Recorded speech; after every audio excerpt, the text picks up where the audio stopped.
Welcome, traveller of the mind. The day has finally folded its wings, tucking away the bright noise and the hurried light, leaving you in this soft velvet sanctuary of the night. Here, the air is cool and still, a quiet ocean that cradles you in its invisible depths. There is nothing you need to do right now. The demands of the sun have evaporated, rising like mist and vanishing into the stars. You are safe here. You are anchored in comfort. I invite you to close your eyes, though not to shut out the world, but to open a door to a different one, a world built of silence, patience, and profound beauty. Let your breath become a slow, rhythmic tide. With every inhale, imagine you're drawing in the deep, indigo peace of the cosmos. With every exhale, release the tension from your shoulders, your jaw, your hands, letting it drift away like smoke on a gentle breeze. Picture yourself standing at the edge of a vast, calm lake, under a sky dusted with ancient constellations. The water is smooth as glass, reflecting the infinite stillness above. In the centre of this mental landscape, there is a place of learning, a sanctuary of intellect that is not rigorous or draining, but soothing and timeless. We're going to explore a universe contained within a square, a history carved from wood and stone, a story that has been whispered across centuries, from the heat of ancient deserts to the cool halls of marble palaces. We are here to dream of the game of kings. We are here to drift through the history and the soul of chess. It is a game, yes, but tonight, let it be a landscape. Let the board be the ground beneath your feet, and the pieces be the totems of history that guide us into a deep, restorative sleep. Let the logic of the game untangle the knots of your day, smoothing everything out until there is only the peaceful grid of black and white, stretching out toward a quiet horizon. Let go of the ground you know, and float with me now into the river of time. Our journey begins in the distant heat-hazed memories of ancient India, nearly 1,500 years ago. Imagine the golden light of the Gupta Empire, a time when the air smelled of saffron and warm earth. It was here, amidst the slow-flowing rivers and the grand architecture of the East, that the earliest ancestor of chess first emerged. It was not yet the game we know today, but a seed called chaturanga. Visualize the artisans of that time, sitting in the shade of a banyan tree, carefully carving figures from ivory or fragrant sandalwood. The game was designed as a mirror of the world they knew, a reflection of the 4 divisions of the military. Can you see them? The infantry, the cavalry, the elephants, and the chariots. This was not a game of speed, but a meditation on structure. The board was a battlefield, but in the hands of the players it became a dance of the mind. Chaturanga was born from a desire to understand strategy without the spilling of blood. It was a way for generals and scholars to sit across from one another, sipping spiced tea and engage in a silent conversation of intellect. The movement of the pieces mimicked the physics of their reality, the slow, lumbering power of the war elephant, the swift dash of the horse. As you rest here, imagine the tactile sensation of those first ancient pieces, smoothed by centuries of fingers, holding the weight of a civilization that understood the beauty of patience. From the golden warmth of India, the game began a slow, rhythmic migration, carried along the silken threads of ancient trade routes. Drift now westward, following the caravans that moved like ships across the vast sandy oceans of the deserts. The game travelled into the heart of Persia, transforming as it crossed the mountains and the dunes. Here, in the cool, tiled courtyards of the Persian nobility, the game became known as chaturanga. Visualize a Persian garden at twilight, the scent of jasmine heavy in the air, the sound of a fountain trickling nearby. 2 figures sit on plush cushions, a board of inlaid turquoise and mother of pearl between them. The Persians embraced the game not just as a simulation of war, but as an abstract art form. They refined the rules, polishing the rough edges just as a jeweller polishes a gemstone. In this era, the game became a symbol of high culture, a pastime for the wise and the noble. It was here that the soul of the game began to solidify, becoming a permanent fixture in the history of human thought. The click of the stone pieces on the marble board echoed through the halls of Ctesiphon, a rhythmic sound that whispered of logic, order, and the soothing predictability of cause and effect. As the game settled into the Persian consciousness, it birthed a language that we still speak today, though we may not realize its ancient origins. The most pivotal piece on the board, the king, was known as the Shah. In the quiet intensity of the match, when the Shah was cornered, when he had no escape, when his destiny was sealed by the opposing forces, the players would utter a phrase of finality. Shah mat. The king is helpless. The king is dead. This phrase, carried on the wind of centuries, drifted through different tongues and dialects, softening and changing, until it arrived in our ears as checkmate. Think of the power of those words. It is not a declaration of violence, but a statement of completed logic. It signifies the end of the story, the closing of the book. Visualize the moment of checkmate not as a defeat, but as a perfect locking of gears, a moment where the puzzle is solved and the tension is released. The Shah, the central pillar of the game, stands still, and silence falls over the board, a peaceful resolution to the complex dance that came before. Now, let your mind's eye pan downward, away from the pieces, to the ground upon which they stand. The board itself is a marvel of geometry and balance, 64 squares, a perfect grid of 8 by 8. Visualize this grid stretching out, expanding until it becomes a vast floor in a hall of dreams. The alternating colours, dark and light, create a rhythm for the eyes, a hypnotic pattern that suggests duality. Night and day, sleep and wakefulness, yin and yang. There is something profoundly settling about the structure of the chessboard. It is a finite universe. Within these 64 squares, there are rules that cannot be broken, creating a safe container for the mind. In a world of chaos and unpredictability, the chessboard offers a sanctuary of order. Every square has a name, every square has a purpose. As you visualize this checkered landscape, imagine yourself walking slowly across it. The dark squares are cool, like obsidian or midnight. The light squares are warm, like alabaster or moonlight. Stepping from one to the other, you feel a sense of balance returning to your spirit, a harmonious alignment of opposites that lulls you deeper into relaxation. Resting on this geometric plane are the pieces, and if we look back to their ancestry, we see shapes that have evolved like living creatures over millennia. Let us focus on the corners of the board where the towers stand. Today we call them rooks, sturdy castles of stone. But in the ancient mists of the game's origin, these pieces were the chariots, the ratha. Imagine the heavy wooden wheels of a chariot rumbling across the earth. The chariot represented speed combined with heavy impact, a vehicle of power that could sweep across the battlefield in long, straight lines. Over time, as the game travelled to Europe, the imagery shifted from the mobile chariot to the immobile fortress, the tower, the turret.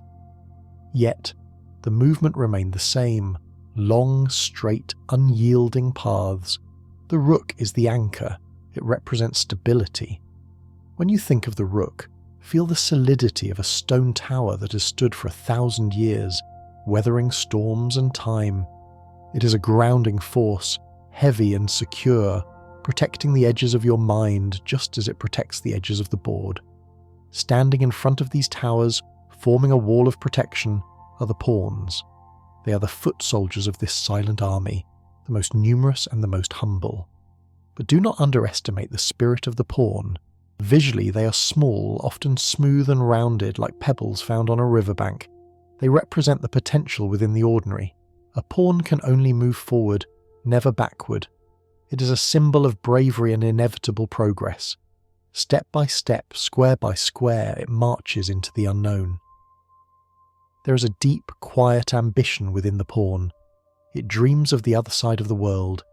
Imagine the journey of this small piece, navigating the dangers of the board, driven by the singular hope of transformation. It teaches us that even the smallest step is a movement toward greatness. As you drift deeper, feel a kinship with the pawn, the freedom of simply moving forward, one breath at a time, leaving the past behind with no need to turn back.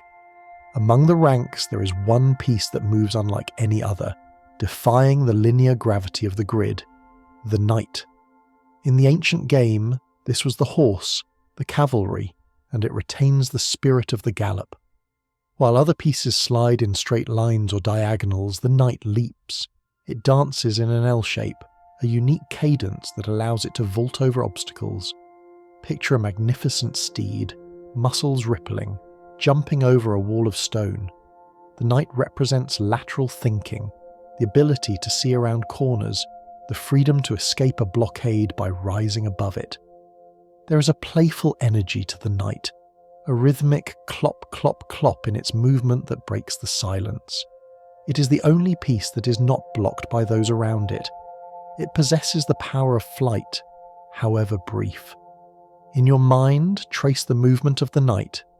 2 squares forward, 1 to the side. It is a little dance, a small detour that opens up new perspectives. Let this freedom of movement loosen your thoughts, allowing them to jump over worries and land in a safe, quiet meadow.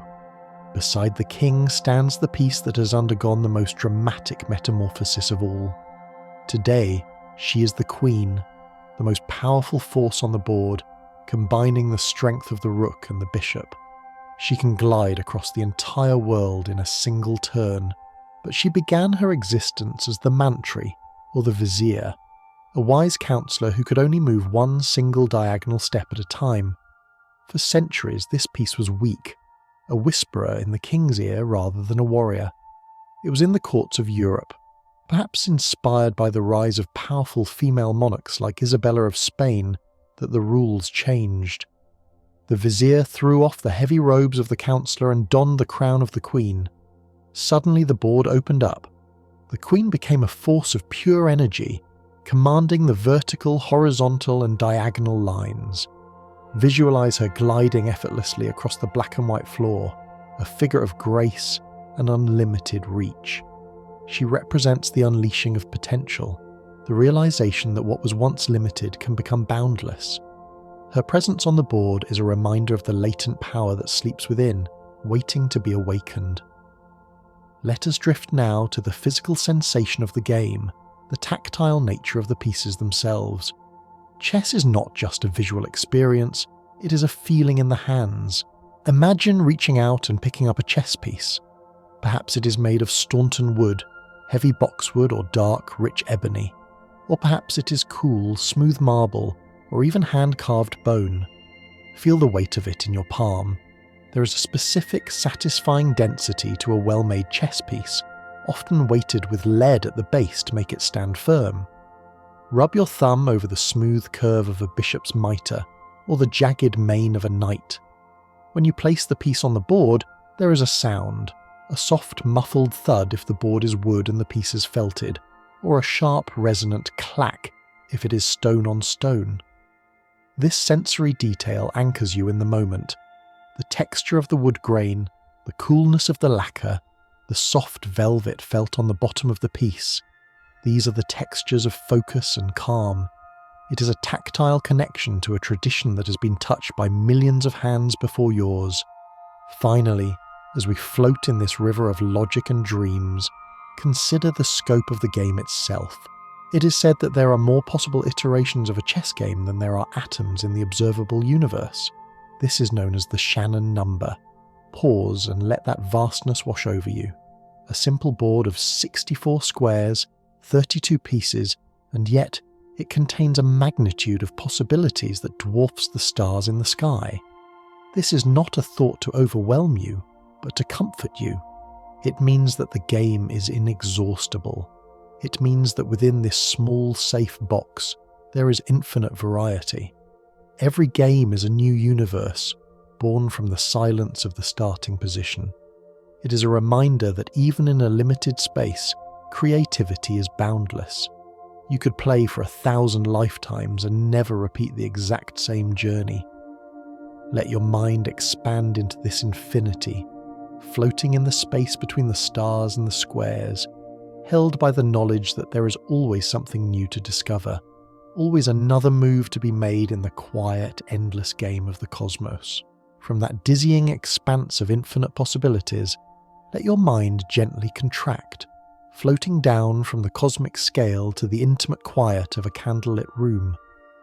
We move from the abstract to the hidden, to a story of ingenuity born from the need to keep this beloved game safe. Imagine a heavy, leather-bound book resting on a shelf in a medieval library. The air here smells of old parchment, beeswax, and dust motes dancing in shafts of stained glass light. This book looks like any other, blending into the rows of theology and history, indistinguishable to the passing eye. But this book is a secret. In the year 1125, the Church, in its stern rigidity, forbade the playing of chess, viewing it as a distraction for the clergy. Yet the love for the game was a current too strong to dam, and so the priests, those keepers of knowledge and silence, invented the foldable board. Visualize the spine of the book cracking open, not to reveal pages of text, but to lay flat, revealing the black and white grid concealed on the inner covers. This was the birth of the folding chessboard we know today. It was a sanctuary disguised as study, a way to fold the world of logic and imagination and tuck it away between other volumes of wisdom. Picture the satisfaction of that secret. The wooden board snapping shut to look like a Bible or a ledger, resting innocently on the shelf, holding within it a dormant battlefield waiting for the right moment to be opened again. It reminds us that play is sacred, something to be protected and cherished even in the strictest of times.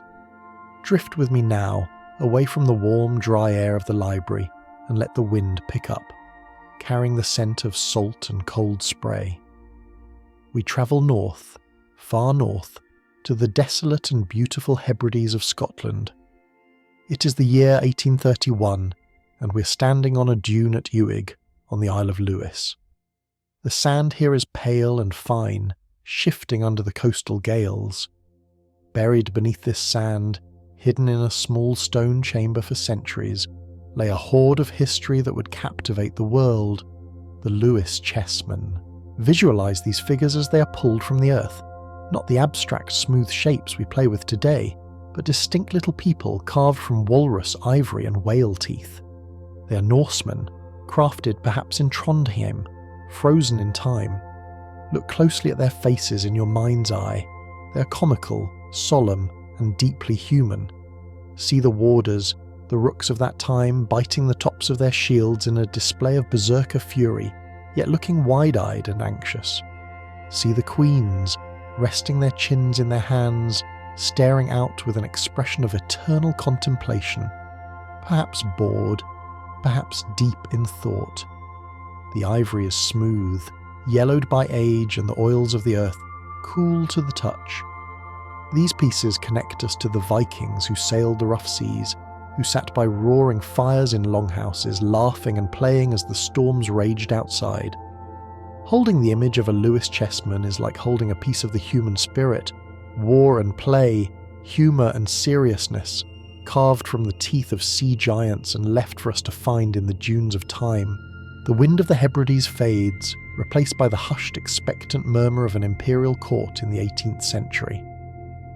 We find ourselves in the velvet-draped halls of Vienna, standing before a machine that defies explanation.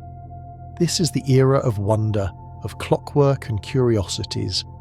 In the centre of the room stands a large wooden cabinet, filled with brass gears, cogs and pulleys, all whirring with a rhythmic, mesmerising hum.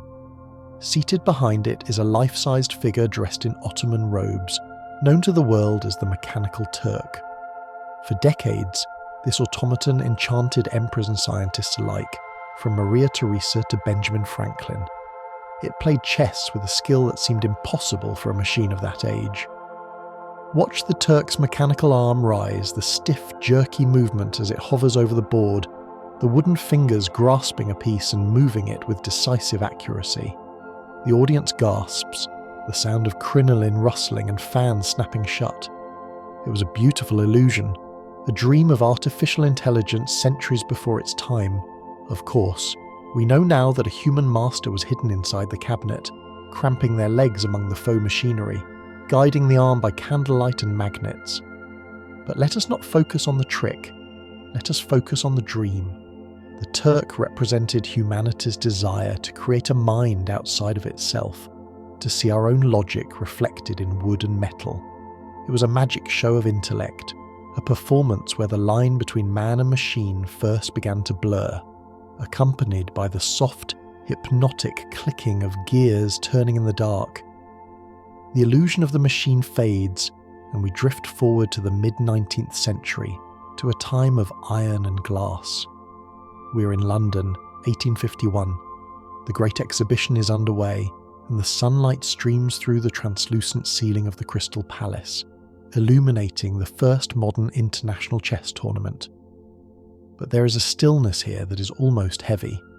In these early days of organised competition, there were no clocks. There were no limits on how long a player could think. Visualise the scene. Two gentlemen in frock coats and high collars, sitting across from one another in a silence that stretches for hours. Dust motes dance in the sunbeams, shifting slowly as the afternoon wears on. A player stares at the board, his hand hovering, then retreating. He folds his arms. He closes his eyes. He is not sleeping. He is calculating, diving so deep into the variations that he loses all sense of time. Some games lasted all day. Some players famously fell asleep at the board, waiting for their opponent to move.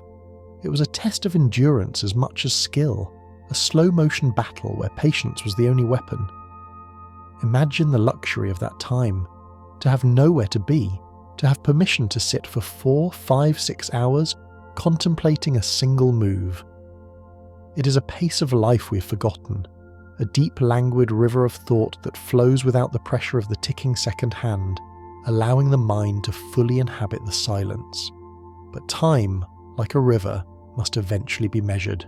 From the endless drowsy afternoons of the Crystal Palace, we see the introduction of a new element to the table, the hourglass. Before the sharp, mechanical tick of the modern clock, time was measured by the silent, fluid slip of sand. Picture the earliest attempts to curb the endless games. A glass bulb filled with fine, golden silica is turned over. Watch the sand trickle down, a thin, continuous stream of matter. It is a visual representation of the present moment slipping into the past. Shh. Listen to the quietude of it. There is no ticking, only the visual rhythm of gravity pulling the grains down. If a player took too long, this sand would run out, a penalty of time. This eventually evolved into the double-faced clocks we see today. Two dials connected by a seesaw mechanism. When you press your button, your clock stops, and your opponent's begins to run. It is a transfer of responsibility. Click, silence, click, silence. The clock adds a heartbeat to the game. It transforms the match from a static painting into a living, breathing entity with a pulse. It reminds us that time is a resource, precious and finite, and that to play is to dance with the passing seconds, making something beautiful before the flag falls. Now, expand the distance between the players. Move the chairs apart, not just across a table, but across cities, across oceans, across continents. We enter the slow, romantic world of correspondence chess. Long before the internet connected us in milliseconds, people played chess through the mail. Imagine a study in the 19th century, a person sitting at a desk with a quill and ink. They study their board, make a move, and then write it down on a piece of parchment. Pawn to king 4. They fold the letter, seal it with wax, and hand it to the postman. Now, the waiting begins. The move travels by horse, by train, by steamship. It crosses the Atlantic, braving storms and delays. Weeks pass. The player goes about their life, the game suspended in the amber of time. Then, one rainy afternoon, a return letter arrives. The seal is broken. The opponent has responded. This is a game played at the pace of the seasons. A single match could last for years. It required a profound ability to hold a thought, to keep a strategy alive in the back of the mind through the changing of leaves and the falling of snow. It speaks to the enduring connection between two minds, linked by a paper thread, playing a silent duet across the vastness of the world. From the surface of the earth we lift off, we defy gravity, we rise through the clouds, through the thin blue line of the atmosphere, and enter the black star-studded void of space. It is June 1970. The Soyuz 9 spacecraft is orbiting the Earth. Inside this capsule, floating in zero gravity, two cosmonauts are playing the first game of chess in space. Visualize the board specially designed for this environment. There is no up or down here. If you let go of a piece, it would float away, drifting like a tiny satellite. So, the board is engineered with a network of slits and grooves, and the pieces have pegs to lock them into place. It is the ultimate synthesis of human tradition and futuristic exploration.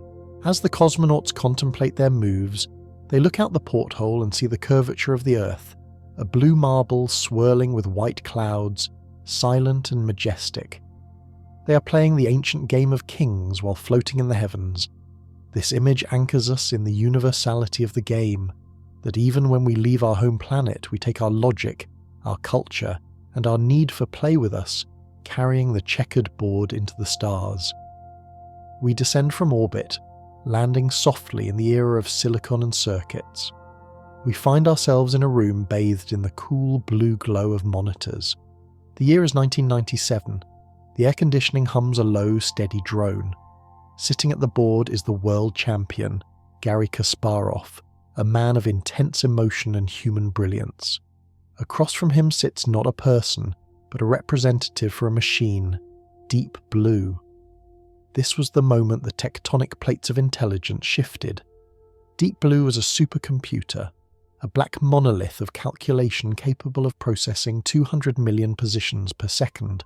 Visualize the contrast: the sweat on the human's brow, the nervous tapping of a foot, the intuition and the fear versus the cold, silent, relentless logic of the machine. The computer does not get tired. It does not feel pressure. It simply is. When Deep Blue won, it was not a defeat for humanity, but a graduation. We had created a child that could outrun us. Imagine the quiet hum of the server racks, a sound like a digital ocean, processing the ancient rules of the 6th century with the lightning speed of the future. It is a soothing realization that logic can be purified, crystallized into something purely objective, free from the noise of human doubt.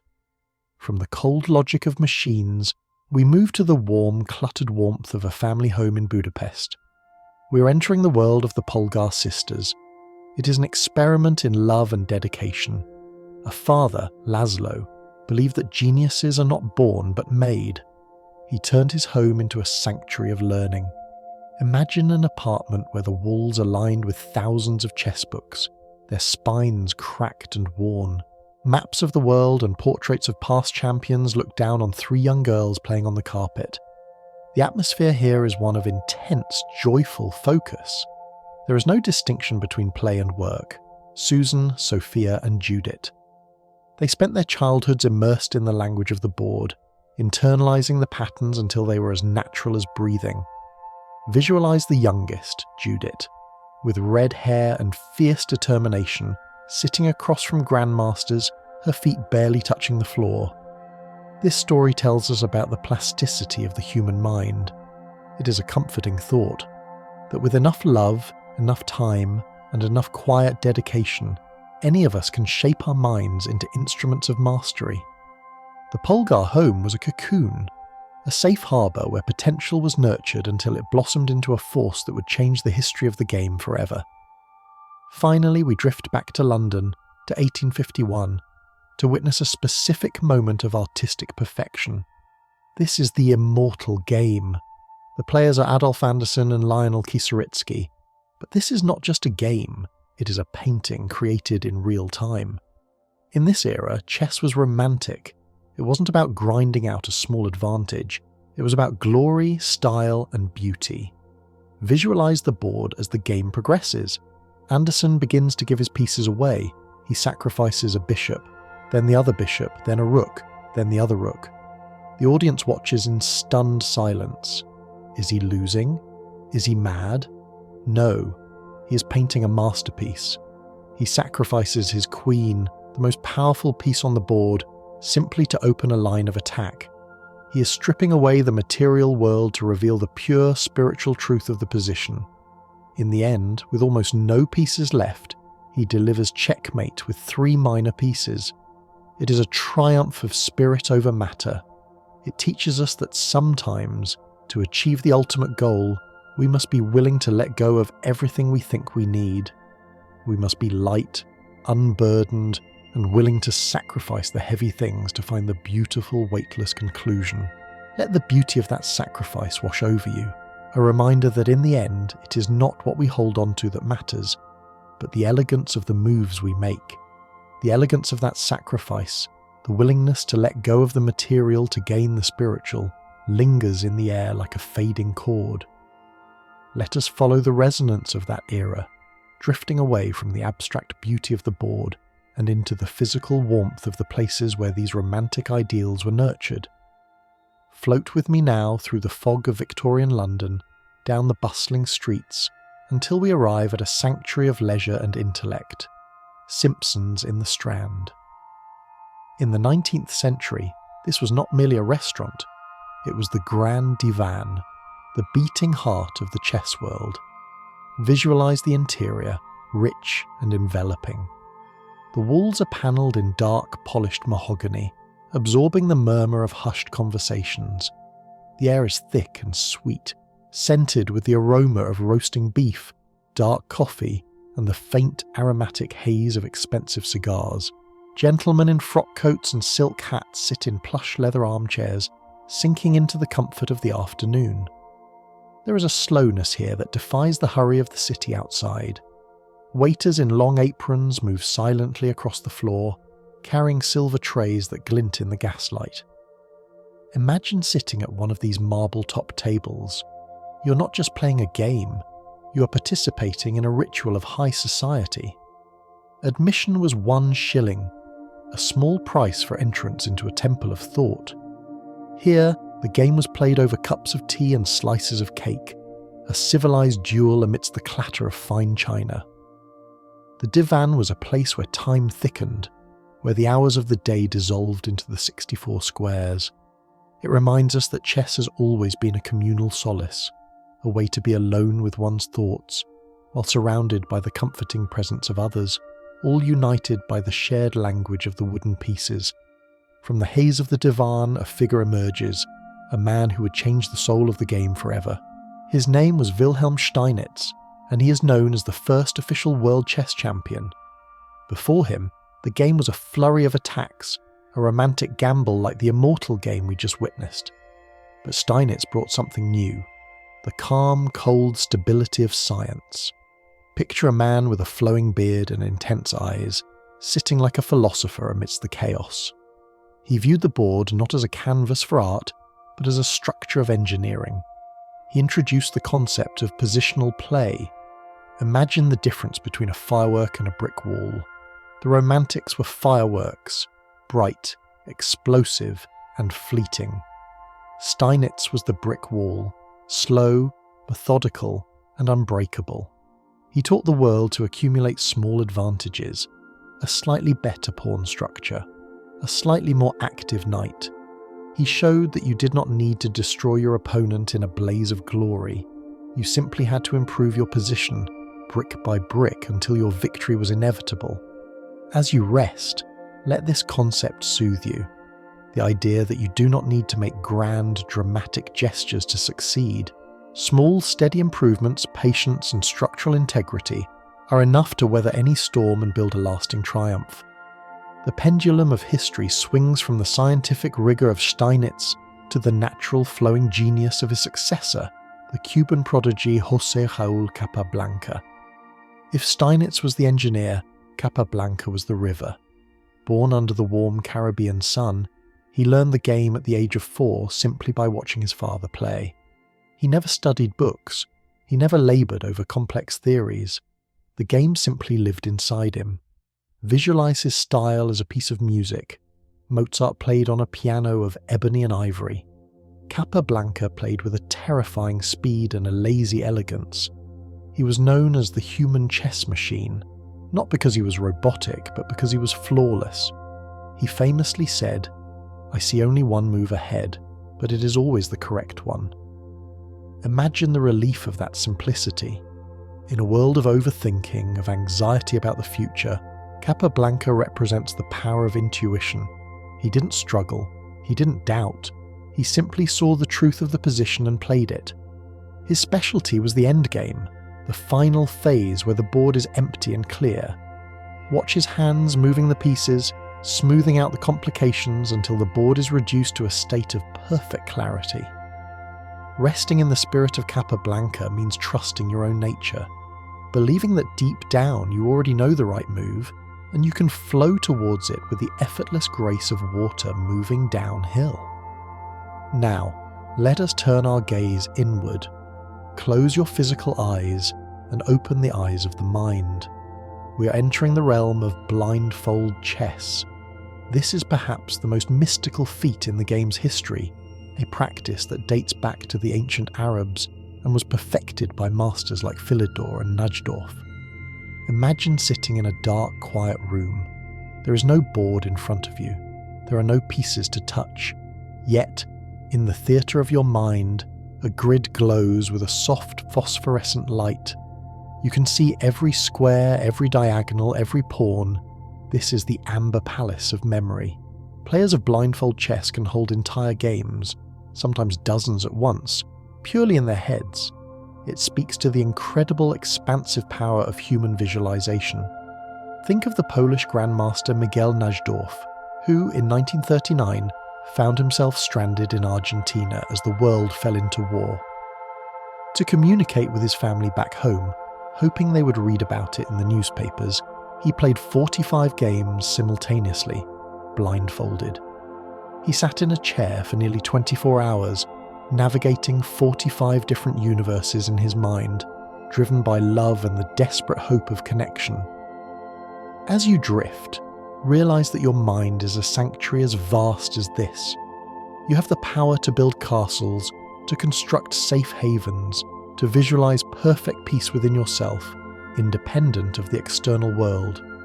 The board is not made of wood, it is made of thought, and you are its architect.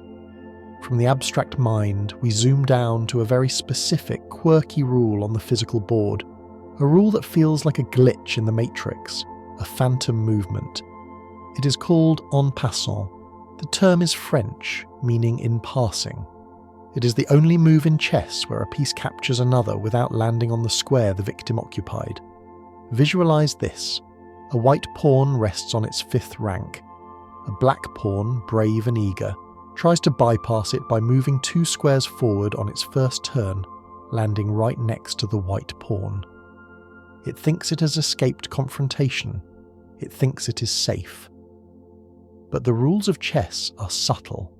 For that split second, as the black pawn rushes past, it leaves a shadow behind on the square it skipped. The white pawn can step diagonally into that empty square, into the shadow, and lift the black pawn from the board. It is a move that captures the fleeting nature of time. It reminds us that we cannot simply rush past our problems or skip the difficult steps. Even if we move quickly, we leave a trace of ourselves behind. The en passant rule is a lesson in mindfulness. It teaches us that every movement matters, that there are no shortcuts that avoid the reality of the board. It is a ghostly, beautiful interaction, a capture of something that was there only for a heartbeat, vanishing as quickly as it arrived. There is another special move, one that is not about conflict, but about safety and home. It is the maneuver known as castling. In the early phase of the game, the king is vulnerable, standing in the centre of the board with lines of attack opening up around him. He needs a sanctuary. Castling is the only time in the entire game where a player is allowed to move 2 pieces at once. It is a coordinated retreat. Visualize the king moving 2 steps towards the corner, and the rook, the loyal tower, hopping over him to stand guard on the other side. Click, clack. In one motion, the king is tucked away behind a wall of pawns, and the rook is brought into the action. It is the ultimate act of hunkering down. Feel the coziness of this move. It is like locking the door and curling up by the fire while a storm rages outside. It is the creation of a fortress. For centuries, players have prioritized this move, understanding that before you can venture out into the world, you must first secure your base. You must feel safe. As you visualize your own king, your own consciousness castling, imagine yourself sliding into a protected alcove of sleep, guarded by strong walls where nothing can disturb you. You're safe in the corner. You're fortified. But what happens when the king is not safe, yet not destroyed? We arrive at the peaceful paradox of the stalemate. This is one of the most unique and merciful rules in chess. Imagine a king who has lost his army. He is alone, cornered by the enemy queen and rooks. He has no squares to move to. Every step he could take would lead to his capture. And yet, he is not currently being attacked. He is not in check. In this specific frozen moment, the game does not end in a loss. It ends in a draw. It is a stalemate. The game simply stops. The vast armies of the opponent, despite their overwhelming power, cannot force a victory because the king has no legal moves. It is a deadlock that serves as a salvation. Visualize the frustration of the aggressor and the relief of the defender. It is a cosmic rule that says, if you push someone too hard, if you leave them no room to breathe but do not strike the final blow, you do not win. You must leave your opponent a way out, or the game dissolves. It is a reminder of the need for freedom. Even in defeat, there must be movement. Without movement, there is no game. Stalemate is the quiet, dignified end where the universe says, enough, we are equal now. Let us focus now on the physical connection between the player and the piece, codified in the touch-move rule. This is the iron law of the tournament hall. If you touch a piece, you must move it. If you touch an opponent's piece, you must capture it, if legal. There is a profound discipline in this. Visualize your hand hovering over the board. The moment your skin makes contact with the cool wood of the knight, a contract is signed. You cannot change your mind. You cannot take it back. The current of your intention has flowed into the piece. This rule creates a heightened state of awareness. It forces the player to think before acting, to be absolutely certain of their commitment. In a world where we often hesitate, where we try to undo our mistakes, the chessboard offers a strict, refreshing clarity. Action has consequences. Intention is binding. Feel the weight of that responsibility in your fingertips. It anchors you to the present moment. You're not floating in a sea of maybe. You're standing on the solid ground of must. When you finally lift the piece and place it on a new square, releasing your grip, the move is complete. The energy is severed. The board has changed, and you must live with the new reality you have created. It is a practice of acceptance and decisive living. To play this game, we need instruments, and for the last 170 years, those instruments have looked a very specific way. Let us appreciate the aesthetic perfection of the Staunton chess set. Before 1849, chess pieces were a chaotic mix of styles. Some were tall and spindly, easily tipping over, some were abstract. It was confusing. A player from London might not recognise the bishop of a player from Paris. Enter Nathaniel Cook and the champion Howard Staunton. They designed a set that was based on the neoclassical architecture of London. Visualise the pieces. They're balanced, weighted and sturdy. The king is a column with a cross. The queen is a coronet. The rook is a clean, solid castle tower. But the true icon is the knight. Cook based the knight's head on the horses from the Elgin marbles, the ancient Greek sculptures from the Parthenon. Visualise the curve of the horse's neck, the flared nostrils, the wild, ancient energy captured in wood. Every time you move a knight, you're holding a tiny replica of classical Greek art. The Staunton design brought standardization and clarity to the chaos. It allowed the mind to stop deciphering the shapes and focus entirely on the pattern of the game. The pieces became transparent to the thought process, perfect vessels for the logic they contained. Admire the clean lines, the satisfying weight, the way the wide bases sit firmly on the squares, creating a landscape of order and architectural beauty. Finally, we travel from the Victorian drawing rooms to a cold, wind-swept island in the middle of the North Atlantic. It is 1972. We're in Reykjavik, Iceland. The world is gripped by the Cold War, and all that tension has been distilled into a single match between two men, the American, Bobby Fischer, and the Soviet, Boris Spassky. This was the match of the century. But let us look past the politics and into the atmosphere of the hall. It was played in the Laugardalshöll Arena. Fischer, sensitive to every sound and shadow, demanded absolute perfection in the environment. He complained about the lighting. He complained about the noise of the cameras. He demanded the first few rows of seats be removed. Eventually, the match was moved to a small back room, a ping-pong room away from the audience. Visualize that room. It is stark and simple, just a table, a board, and two men. But focus on the chair. Fischer demanded a specific swivel chair, the Eames executive chair made of black leather and walnut. He needed to lean back, to swivel, to be held in total comfort while his mind wrestled with the infinite. The silence in that room was heavy, charged with the psychic energy of two brilliant minds clashing. Outside, the wind howled over the volcanic rocks of Iceland. Inside, the only sound was the soft thud of a piece and the breathing of the players. It was a moment where the entire world stopped to watch two men thinking. It elevates the game to a place of supreme importance, showing us that a battle of intellect, fought in a quiet room on the edge of the Arctic Circle, can be as gripping and momentous as any physical war. The silence of Reykjavik still echoes in the history of the game, a testament to the power of pure, isolated focus. The echo of that silence in Reykjavik, where the world held its breath watching two minds collide, fades slowly into the ether. But how do we measure such invisible power? How do we weigh the strength of a thought? From the specific intensity of Fischer and Spassky, we drift to the abstract, elegant system that governs the hierarchy of the chess world today. It is a system born not from the game itself, but from the mind of a physics professor named Arpad Elo. Imagine a vast, invisible ladder stretching up into the clouds. Every player in the world stands on a rung of this ladder. This is the Elo rating system.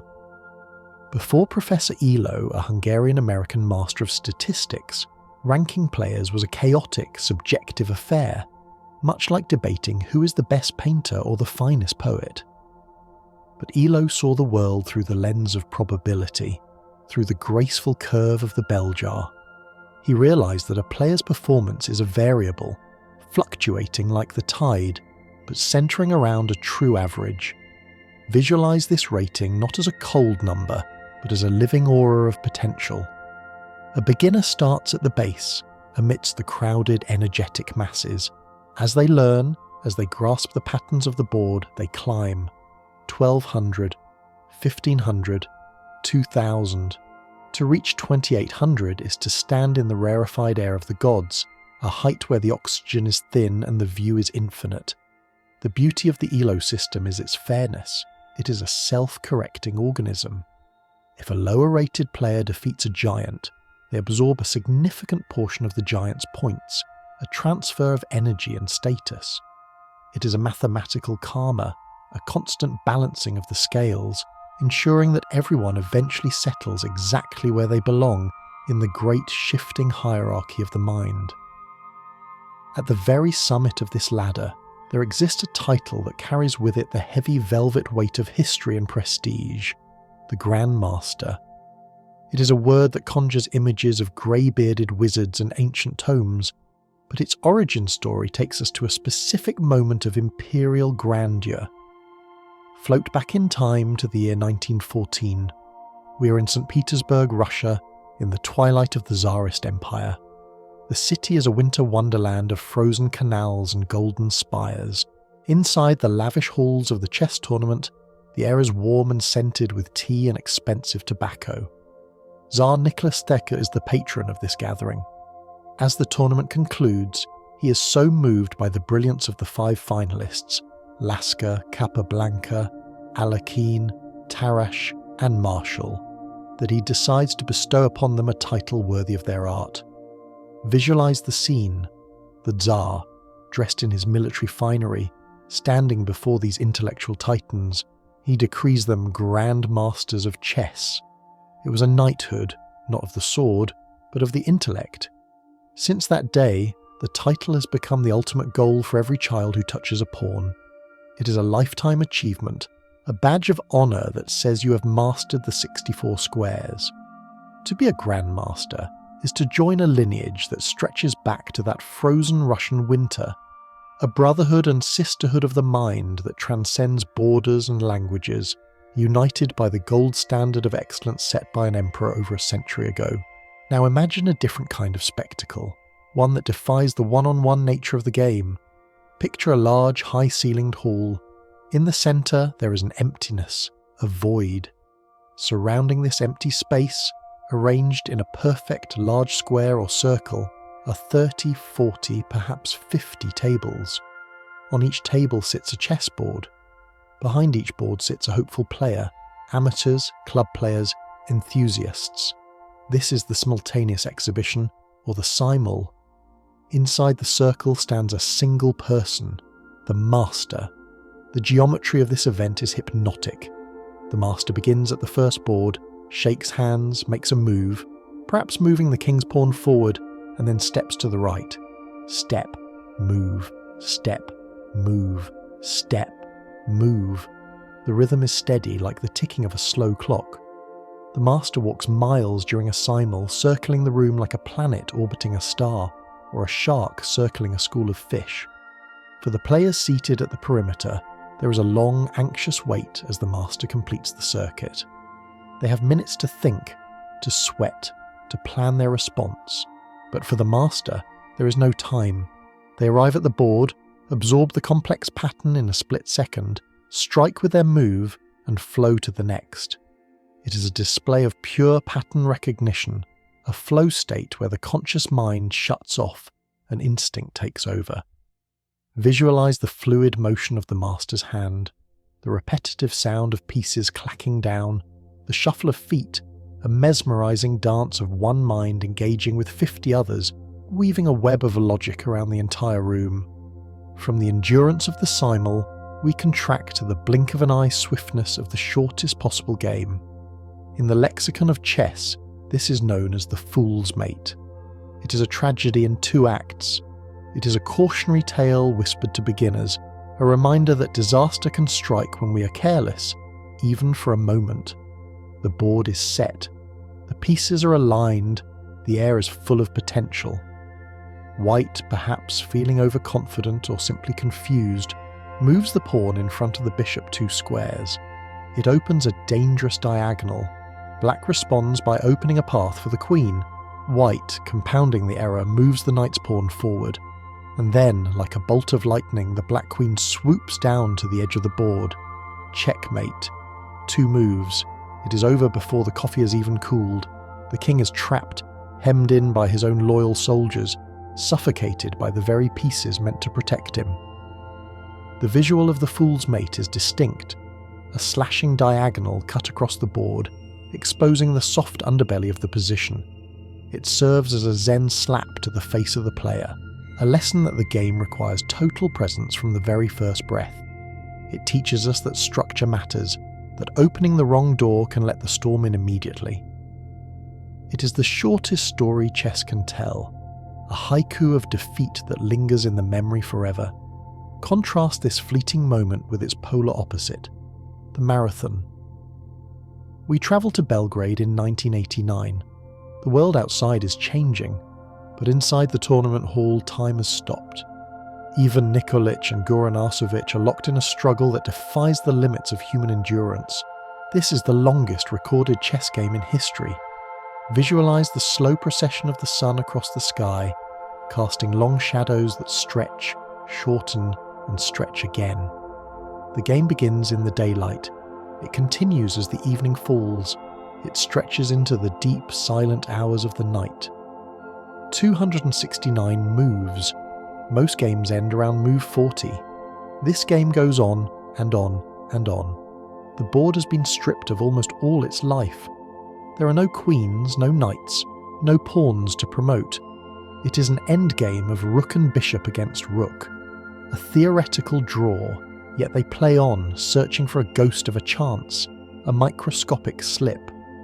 Hours turn into 20 hours of continuous play. The players are exhausted, their eyes burning, their posture slumping, yet their minds remain locked in the grid. The referees watch with heavy eyelids. Finally, with no progress made, the game is declared a draw. It is a monument to stubbornness, a testament to the refusal to yield.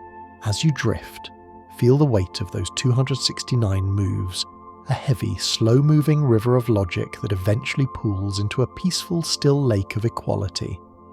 Let us leave the rigorous world of tournaments and step through a mirror into a world of whimsy and surrealism. We are entering the landscape of Through the Looking Glass by Lewis Carroll.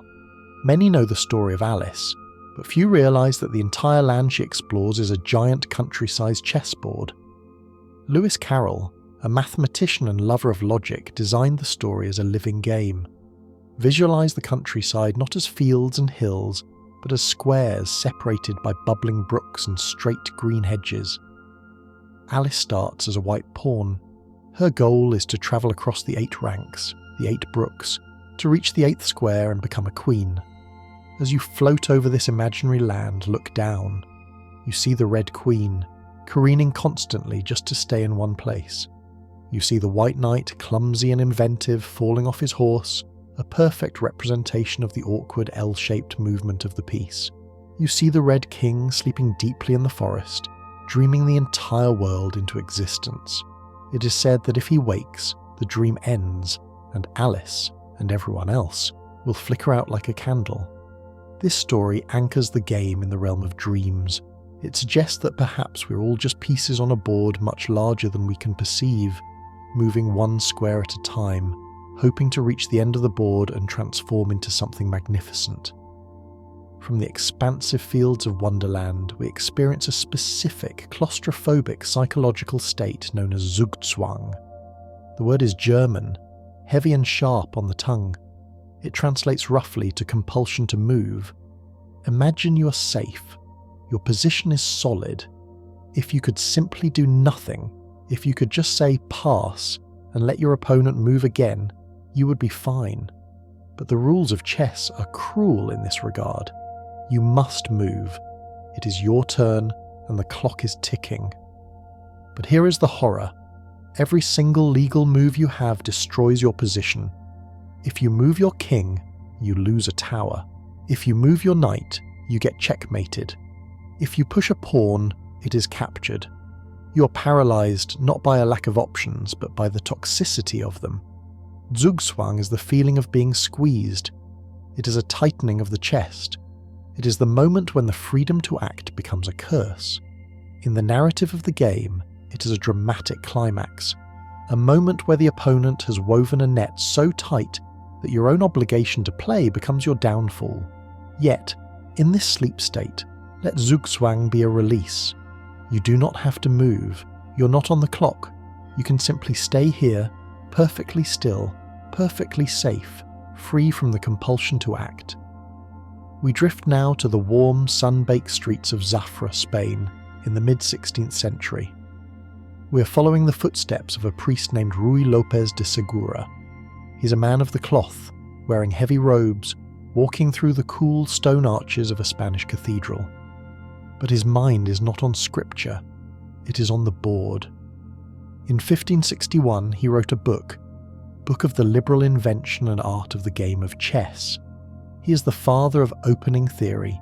The sequence of moves he analysed, moving the king's pawn, then the knight, then the bishop pinning the opponent's knight, is known today as the Ruy López, or the Spanish game. It is the most classical, the most studied, the most enduring opening in history, To play the Ruy Lopez is to strum a chord that has been vibrating for 500 years. Visualize the pieces moving.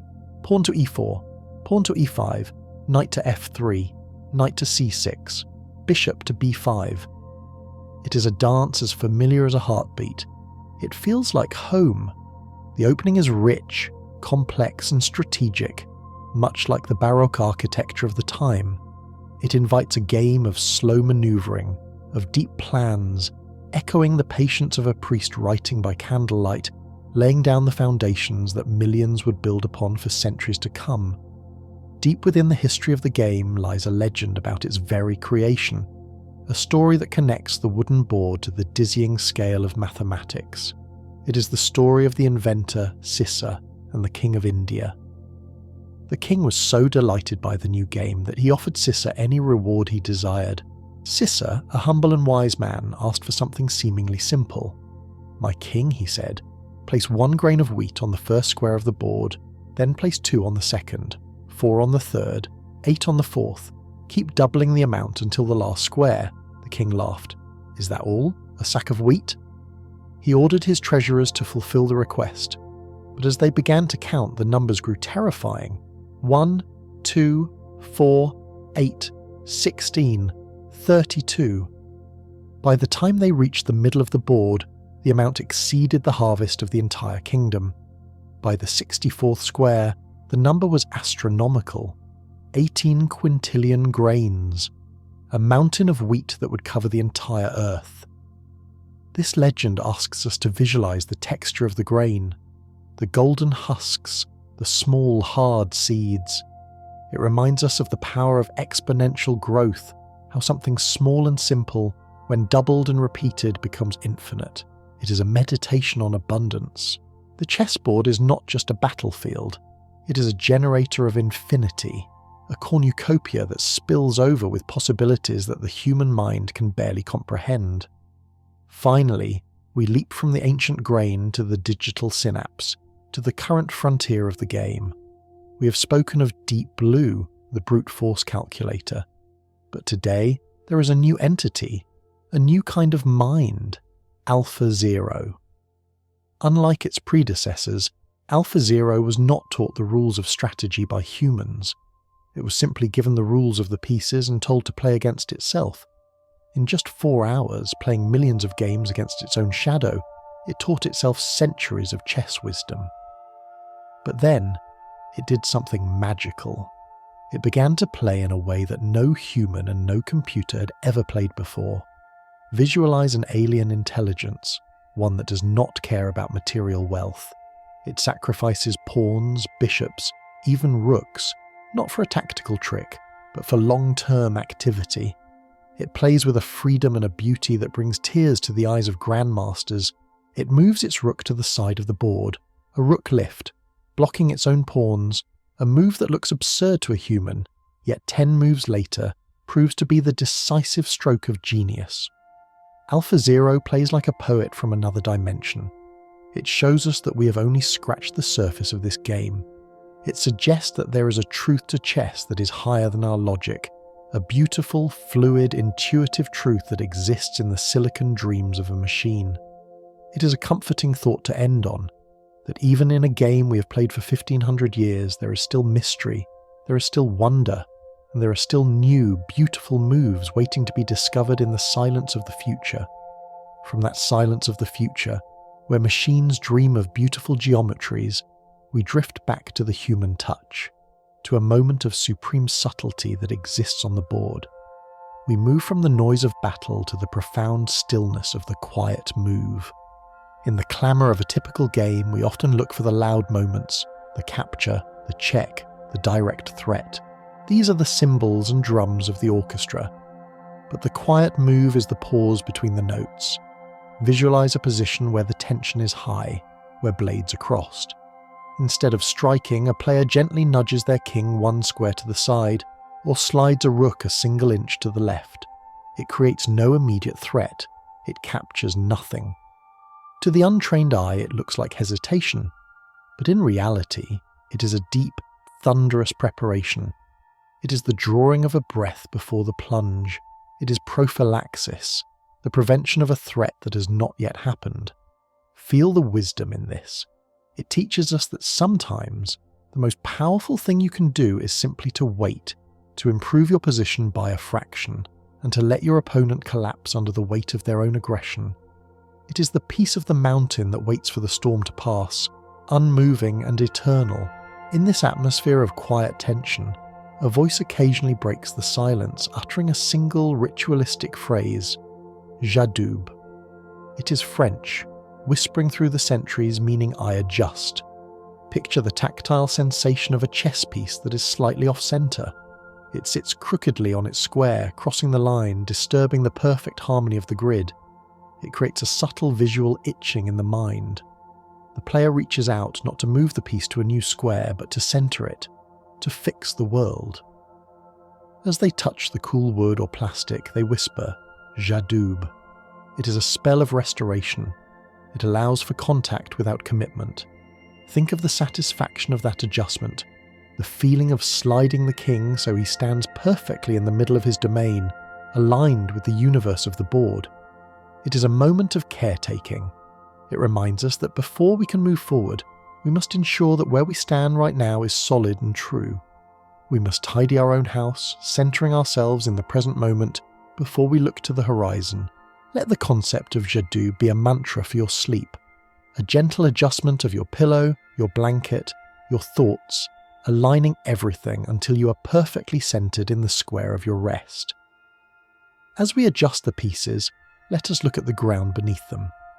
While we often imagine the chessboard as black and white, in the vast majority of modern tournaments, the landscape is actually a soothing forest green and a creamy buff. This is the domain of the roll-up vinyl board. There is a specific sensory experience attached to this object. Imagine entering a large tournament hall. The air is filled with the faint, distinct scent of the vinyl, a smell that signals focus and competition. Watch as the board is unrolled. It makes a soft thwop sound as it flattens out on the table. The colours are chosen for a reason. Black and white are stark. They create high contrast that can tire the eyes after hours of staring. But the green is the colour of nature, of moss, of deep summer leaves. It is restful to the gaze. It turns the intellectual battlefield into a garden. The pieces glide silently over the smooth, matte surface. There is no clatter, only a soft, muted slide. Visualize this verdant field stretching out before you, a soft, welcoming surface that invites you to rest your eyes. It suggests that even in a game of logic, we're playing on a field of green connected to the earth, grounded and calm. On this green field, a specific type of dance often occurs early in the game. It is called a gambit. The word itself has a rugged physical origin. It comes from the old Italian gambetto, a term from wrestling that means to stick the leg out, or to trip. Visualize a dancer or a wrestler extending a leg to unbalance their opponent. In chess, a gambit is the voluntary sacrifice of a pawn in the opening. A player pushes a pawn forward, offering it to the enemy for free. Take it, they seem to say. It is a gift. But it is a gift with strings attached.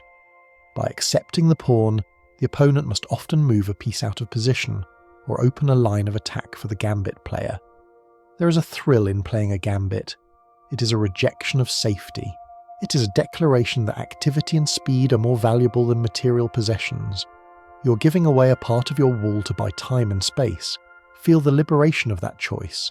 It asks, what are you willing to let go of to gain momentum? As you drift deeper, imagine the lightness of the gambit, the shedding of weight to move faster, the graceful trip that sends the game tumbling into a beautiful, chaotic dance. Let us leave the modern tournament hall and float back to the cobblestone streets of 18th century Paris. We are pushing open the heavy wooden doors of the Café de la Régence. For over a century, this was the mecca of chess. The atmosphere here is thick and rich.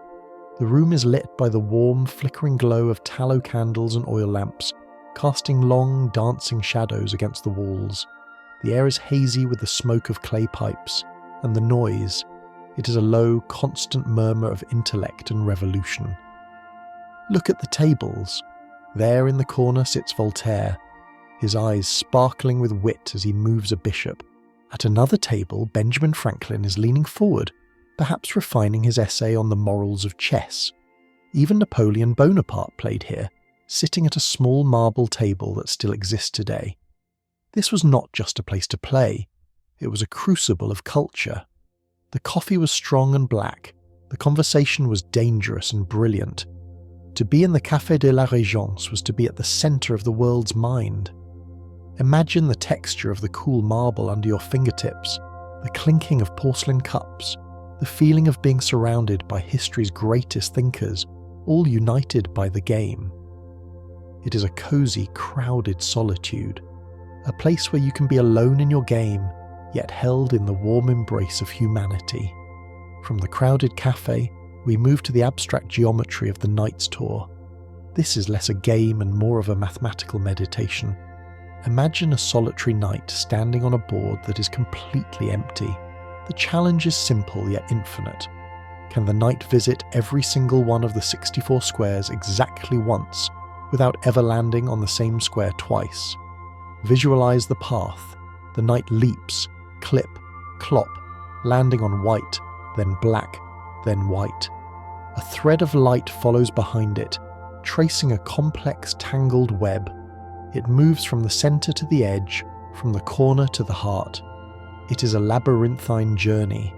There are trillions of possible paths, trillions of ways to solve the puzzle. It represents the idea of completeness. The knight does not rush. It does not skip any part of the world. It visits the high places and the low places, the light and the dark, treating every square with equal importance. Watch the knight in your mind's eye, stitching the board together with its invisible thread, weaving a tapestry of logic until the entire grid has been touched, acknowledged, and conquered.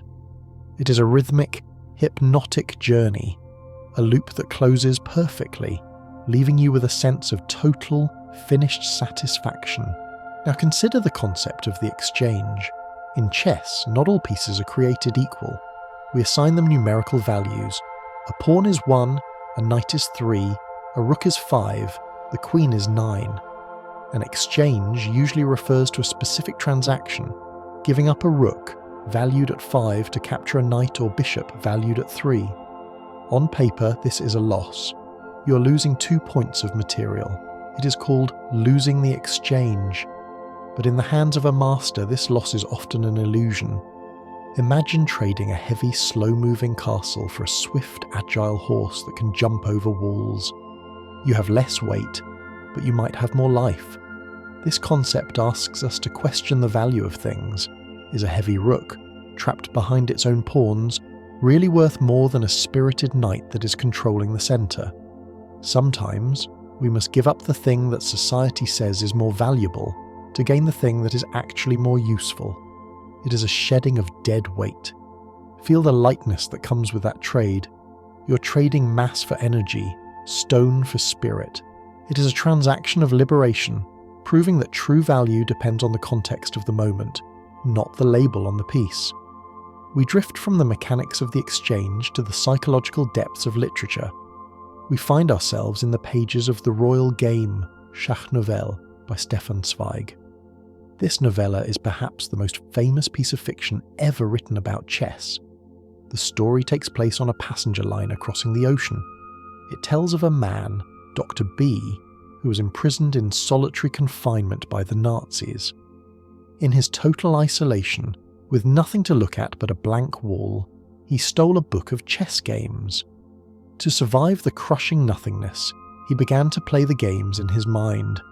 Then, he began to play against himself. He split his ego into two, white and black.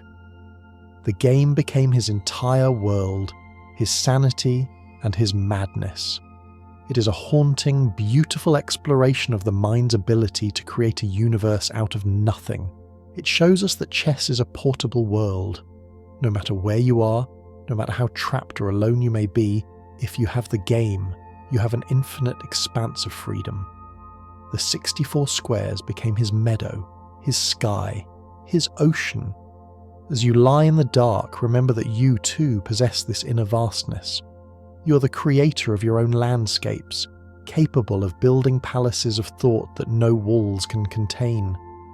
From the tragic depth of Zweig, we float to a term that sounds like a Western movie, but describes a piece of supreme self-sacrifice, the desperado.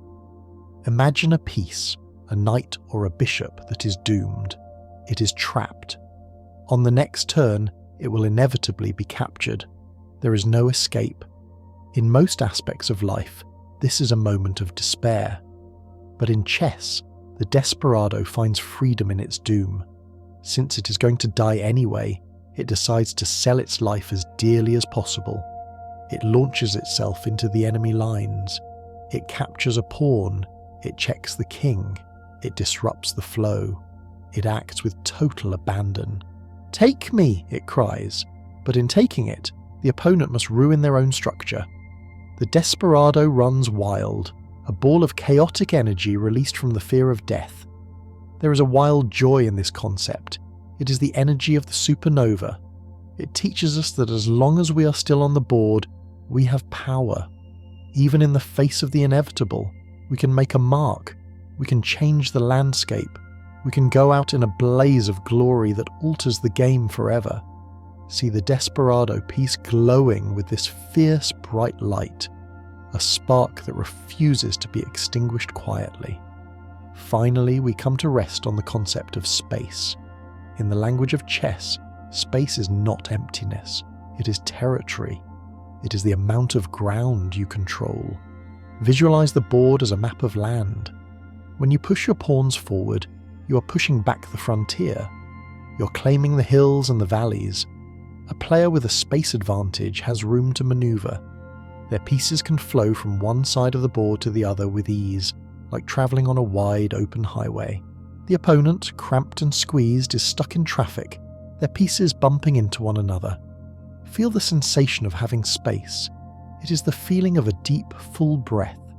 It is the feeling of stretching your arms out wide and not touching any walls. The pawns form a wedge, a phalanx that drives into the enemy camp, clearing the air behind them. In this vast territory, your mind can roam free. There is no clutter, no claustrophobia, only the beautiful, open potential of the grid. Let this feeling of expansion fill your chest now. Push back the walls of the room, push back the worries of the day, and claim the space that belongs to you. You are the king of a vast, open domain, and the horizon is as far away as you wish it to be. From that expansive feeling of owning the horizon, of breathing in the vast, open territory of the board, we naturally find ourselves focusing on the breath itself. In the lexicon of chess, there is a word dedicated entirely to this concept, a word borrowed from the German language, Luft. It translates simply and beautifully as air. Imagine the king tucked away behind his wall of pawns. He is safe, yes, but he is also stifled. If an enemy rook were to slide down to the back rank, the king would be trapped in his own castle, unable to escape, suffocated by his own protectors. This is the danger of the back rank, and so the player makes a small, gentle move. They push the h-pawn forward one single square. Visualize this opening. It is like cracking a window in a stuffy room on a summer afternoon. Suddenly there is a draft. There is an escape route. The king can now step to the side into this new pocket of space if danger approaches. Making Luft is an act of self-care. It is an acknowledgement that even in the strongest fortress we need a way out. We need to breathe. As you lie there, feel the Luft in your own lungs, the rhythmic intake and release, the creation of space within your own chest. It is the most vital move of all. The assurance that no matter how tight the position becomes, there is always a window open to the sky. From this small window we look to the architecture of the board, to a specific way of building a home for the pieces. We drift to the Italian concept of the fianchetto. The word sounds musical, soft on the tongue, meaning little flank. Usually the bishops stand in the centre, ready to run, but in a fianchetto the bishop is tucked away. Visualize the pawns moving forward in a specific pattern to create a cosy, sheltered nest on the long diagonal. The bishop steps into this hollow, surrounded by pawns. It is no longer a soldier in the open field. It is a sniper in a tower or a dragon in a cave. From this deep protected sanctuary, the bishop's influence beams out across the entire length of the board. It controls the centre from a distance. There is a feeling of snugness to the fianchetto. The piece is safe, enveloped by its own structure, yet it sees everything. It represents the power of observation from a place of safety. You do not need to be in the middle of the chaos to understand it. You can stay in your little flank, warm and secure, watching the long diagonal of your life with a calm, detached wisdom. But not every piece finds such a cosy home. Some are destined to walk alone. We turn our gaze to the isolated pawn, often called by the poetic name, the isolani. Picture a single pawn standing in the middle of the board. All the other pawns of its own colour have been traded away or moved far to the sides. There are no neighbours to hold its hand. There is no one to protect it from behind. It stands in a column of open space flanked by the enemy. In the endgame, the isolani can be a weakness, a target that must be defended constantly. But in the middle game, it is a source of immense pride and strength. Because it has no neighbours, the lines around it are open. It supports key squares. It acts as a spine for the attack. Visualize this pawn as a solitary traveller, a ranger who has left the village to hold the pass alone. There is a melancholy beauty to the isolani. It teaches us that solitude is not always a burden. Sometimes, standing alone gives you the clearest view, the greatest responsibility, and the most profound strength. It is the pillar around which the rest of the game revolves. If the isolani is a wanderer, the outpost is the destination. An outpost is a square on the board that is protected by a pawn and cannot be attacked by enemy pawns. It is a permanent safe harbour, and there is one piece that loves the outpost more than any other: the knight. Imagine the knight hopping into this secure square. It lands with a satisfying thud. It looks around. It realises that nothing can drive it away. It has found its home. A knight on an outpost is like an octopus, spreading its tentacles in every direction, controlling the enemy camp yet perfectly safe. It is an anchor. Visualize the feeling of arriving at a place where you are untouchable, a sanctuary where you can rest your weight and simply be. The game flows around the outpost like water around a rock. The knight does not need to move anymore. Its mere presence is enough. It is the embodiment of stability in a shifting world. While the knight sits still, other pieces gather their energy to strike in unison. We move to the concept of the battery. This is when two or more pieces of long-range power, like a queen and a rook, or two rooks, line up on the same file or diagonal. Visualize a single beam of light. Now imagine a second beam merging with it, intensifying it, making it brighter, hotter, more focused. This is the battery. When two rooks stand one behind the other, they form a gun of immense power. They double the force on a single point. There is a sense of accumulation here. It is the feeling of gathering your resources, aligning your intent. One rook is strong. Two rooks are an unstoppable force of nature. It is the architecture of a siege ram. As you drift, imagine aligning the different parts of your own mind, your thoughts, your feelings, your desires, until they are all pointing in the same direction, forming a battery of pure, calm intention that can break through any barrier. Sometimes, this beam of power cuts right through an object to hit something behind it. This is the tactic known as the skewer. It is the opposite of a pin. In a pin, a lesser piece protects a greater one. In a skewer, the greater piece is in front, forced to flee, exposing the lesser piece behind it.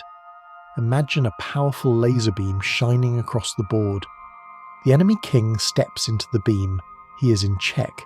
He is too valuable to stay. He must step aside. As he moves away, the beam continues, uninterrupted, to strike the queen or rook standing in his shadow. There is a piercing quality to the skewer. It is an X-ray attack. It sees through the layers. It reminds us that actions have consequences that travel further than we can see. A line of force doesn't stop at the first obstacle. It continues through and through. It is a clean, sharp, geometric truth that cuts through the confusion of the board, revealing the hidden alignments of the pieces. From the sharp lines of the skewer, we move to a soft, circular dance known as triangulation. This is a concept reserved for the end of the game, played by the kings. Sometimes, in order to make progress, you must lose time. You must arrive at the same position, but it must be your opponent's turn to move, not yours. You need to pass the responsibility of action to them. And so, the king dances in a triangle. He moves to square A, then to square B, then to square C. And finally, back to square A. He has returned to his starting point, but he took 3 steps while his opponent took 2. The rhythm has shifted, the beat has skipped. Visualize this subtle waltz. It is not about rushing forward. It is about the geometry of patience. It is a loop that changes the future. By walking in a circle, the king changes the nature of time on the board. It is a lulling, hypnotic motion, a reminder that sometimes we must step aside and circle back to find the right moment to open the door. Sometimes the door never opens. Sometimes the dance goes on forever. We arrive at the perpetual check. This is a draw, a peaceful conclusion born from an infinite loop. One player, usually the one who is down on material, finds a way to attack the enemy king. The king moves to escape. The player attacks again. The king moves back. The player attacks again. The king returns. Over and over, check, move, check, move, check, move. There is no checkmate, but there is no escape. The game enters a state of suspended animation. It becomes a mantra. The players eventually shake hands, accepting that they are locked in an eternal embrace. There is a great comfort in the perpetual check. It is the cessation of struggle. It is the heartbeat of the game taking over. Da-dum, da-dum, da-dum. It suggests that not all stories need a resolution. Some stories simply become a rhythm, a soothing repetition that rocks us gently into a state of rest. But what if the piece cannot move? What if it is trapped by its own nature? We consider the tragedy of the bad bishop. A bishop is a creature of colour. It lives only on light squares or only on dark squares. But if a player's own pawns are stuck on those same coloured squares, they become walls. The bishop is hemmed in. It bumps into its own soldiers. It cannot find a path to the open world. It is called a bad bishop. However, do not feel sadness for this piece, but rather a sense of cosy enclosure. It is living inside the house it built. It is a defensive piece, a part of the masonry. While the good bishop roams the world, the bad bishop stays close to the king, a loyal guard dog inside the castle walls. It represents the limitations we all have and how we must learn to work within them. Even a piece with limited movement has a role to play, holding the structure together from the inside. Finally, the game ends. The kings are laid down. The clock is stopped. But the experience is not over. We enter the post-mortem. This is a Latin phrase meaning after death, but in chess, it is full of life. It is the analysis that happens immediately after the handshake. The 2 players, who were mortal enemies seconds ago, now sit together as partners. They reset the pieces. They smile. They speak in low tones. What if you had moved the knight here? I was worried about your bishop. Ah, but I saw a trap there. Visualize this beautiful scene. The tension evaporates. The ego dissolves. All that remains is the shared love of the truth. They move the pieces back and forth, exploring timelines that never happened, dreaming of variations that vanished into the ether. It is a process of unwinding. It is the debriefing of the soul. The postmortem teaches us that the result of the game, win or lose, is less important than the story it told. It is the closure, the gentle folding away of the conflict, leaving only the pure, abstract beauty of the ideas. It is the conversation between 2 minds floating in the sea of possibilities, safe on the shore, looking back at the waves they just navigated together. Drift now on the currents of that conversation. The voices are soft murmurs, blending with the sound of the ocean. The board is a blur of soft colours. The logic is relaxing, untying the knots of the day. You're floating in the gap between the move and the response in the infinite quiet of the 64 squares. As the voices of the post-mortem fade into a comfortable silence, the analysis transforms from spoken word into written history. We drift to the paper beside the board, to the quiet scratching of a pen recording the journey. This brings us to the visual language of chess annotation, specifically the symbol known as the brilliant move. In the dense forest of algebraic notation, the letters and numbers that describe where pieces travel, there occasionally appears a double exclamation mark. Visualize this symbol ink stamped on a page of parchment. It stands out like a lighthouse in a storm. It signifies a move that defies conventional logic, a stroke of genius that shocks the system. It is the moment where the player saw something the rest of the world missed. To earn the double exclamation mark, a move must be both correct and beautiful. It is often a sacrifice, a letting go of something precious to gain something intangible. Contemplating this is a meditation on awe. It reminds us that even within strict rules there is room for the miraculous. It is a spark of pure creativity that transcends the grid, a reminder that inside every logical structure there is a hidden door waiting to be opened by a brilliant mind. Let that symbol glow in your mind's eye. Two upright pillars of light, celebrating the potential for brilliance that sleeps within us all. From the chaos of a competitive game, where moves are messy and human, we float into the pristine, curated world of the composed problem. Here, there is no opponent. There is no clock. There is only a position frozen in crystal set by a composer. You have likely seen them, white to play and mate in two. These are not battlefields. They are gardens of logic. Every piece is placed with intention. There is no clutter. In a real game, pieces are often scattered or useless, but in a problem, every single pawn and bishop has a specific purpose. It is a closed system of perfect economy. Visualize the key move. In a composed problem, the first move is often quiet, subtle, and counterintuitive. It does not crash through the door, it unlocks it with a silent click. Solving these problems is not about fighting, it is about untangling. It is a soothing process of elimination, gently pruning away the false paths until only the singular beautiful truth remains. It offers the mind a sense of completion, a guarantee that there is a solution and that everything is exactly where it is meant to be. Deep within this world of composition lies a specific riddle that bends the laws of geometry, Retti's endgame study. Richard Reti, a master of the hypermodern school, created a puzzle that looks impossible. Imagine a vast empty board. The white king is far away, lagging behind a black pawn that is racing toward the edge of the world to become a queen. The white king cannot catch it.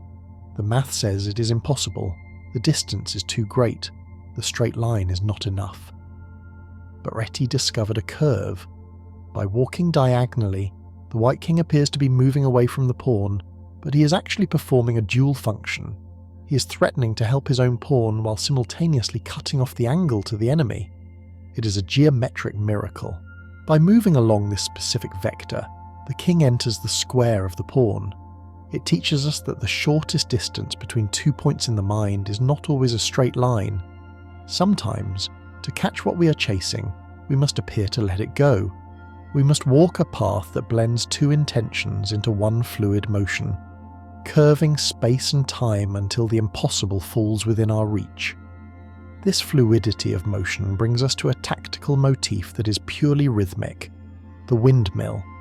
This is a mechanism of devastating beauty, made famous in a game by Carlos Torre against Emmanuel Lasca. Picture a rook and a bishop working in perfect tandem. The rook slides over. Check. The king must move. The rook slides back, discovering a check from the bishop. Check. The king must move back. The rook slides over again, capturing a piece. Check. It is a pendulum, back and forth, open and shut, click, clack, click, clack.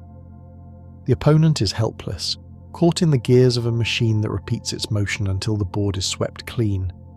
There is a hypnotic quality to the windmill. It is the rhythm of the tides, the inevitable cycle of the seasons. It is not a chaotic skirmish, but a predictable rocking motion that lulls the board into submission. Let the image of the windmill spinning slowly in the breeze soothe you, a repetitive motion that clears away the debris, leaving only silence in its wake. From the circular motion of the windmill we branch out into the diverging path of the fork. This is the signature weapon of the knight, the piece that leaps. Visualize a single knight landing on a square with a soft thud. From this one point its power radiates outward in two distinct directions. To the left it threatens the king, to the right it threatens the queen. It is a fork in the road. The opponent is forced to choose. They can save one, but not both. While this is a weapon in the game, in the abstract, it represents the abundance of choice. It is the concept of simultaneity. One action can have multiple effects. One thought can branch into two realities. The fork forces a simplification. It prunes the tree of possibilities. By forcing the opponent to let go of one thing, clarity is achieved. As you visualize the V-shape of the fork, imagine your own thoughts branching out, acknowledging the different paths, but knowing that eventually everything resolves into a single simplified state of being. Opposite to the dynamic energy of the fork is the frozen stillness of the pin. This is one of the most powerful and paralyzing forces in chess. A piece, perhaps a knight, stands on the board. Behind it stands the king. An enemy bishop stares down the long diagonal, its gaze piercing through the knight to the king. The knight is pinned. It physically can move, but the rules of the universe forbid it, for moving would expose the king to capture. The knight is frozen in amber. It is held in place not by chains, but by the gaze of the other piece. There is a profound tension in the pin, but also a profound stability. The piece is anchored. It holds its ground because it must. It protects the vital core. Visualize this line of invisible force, a beam of light that holds the structure together. It is a moment of suspension, where time stops for that specific piece. It waits. It endures. It creates a fixed point in a swirling world, a statue of duty that stands perfectly still amidst the chaos. Sometimes, in the middle of a logical sequence, when a capture seems inevitable, a player inserts a breath of surprise. This is the Zwischenzug, or the intermezzo. The word is German for intermediate move, but the feeling is musical, an interlude. You expect the opponent to recapture your piece. It is the natural rhythm. I take, you take. But instead, they play something else entirely. They insert a check. They create a new threat. They pause the expected flow of time to insert a moment of creativity. The intermezzo is a gasp of fresh air. It breaks the hypnotic pattern of tit for tat. It reminds us that we are not automatons following a script. At any moment we can choose to step off the path, to do the unexpected, to insert a pause before the resolution. It is the space between the inhale and the exhale, the small suspended moment where the magic happens. Let your mind linger in that in-between space, hovering weightlessly before settling back into the rhythm of rest. As we drift deeper into the endgame, we encounter the eerie parallel worlds of opposite-coloured bishops. Imagine a board where most of the pieces have been traded away. White has a bishop that lives only on the light squares. Black has a bishop that lives only on the dark squares. These two travellers are like ghosts to one another. They occupy the same board, but they can never touch. They can never fight. The white bishop glides along the rivers of light.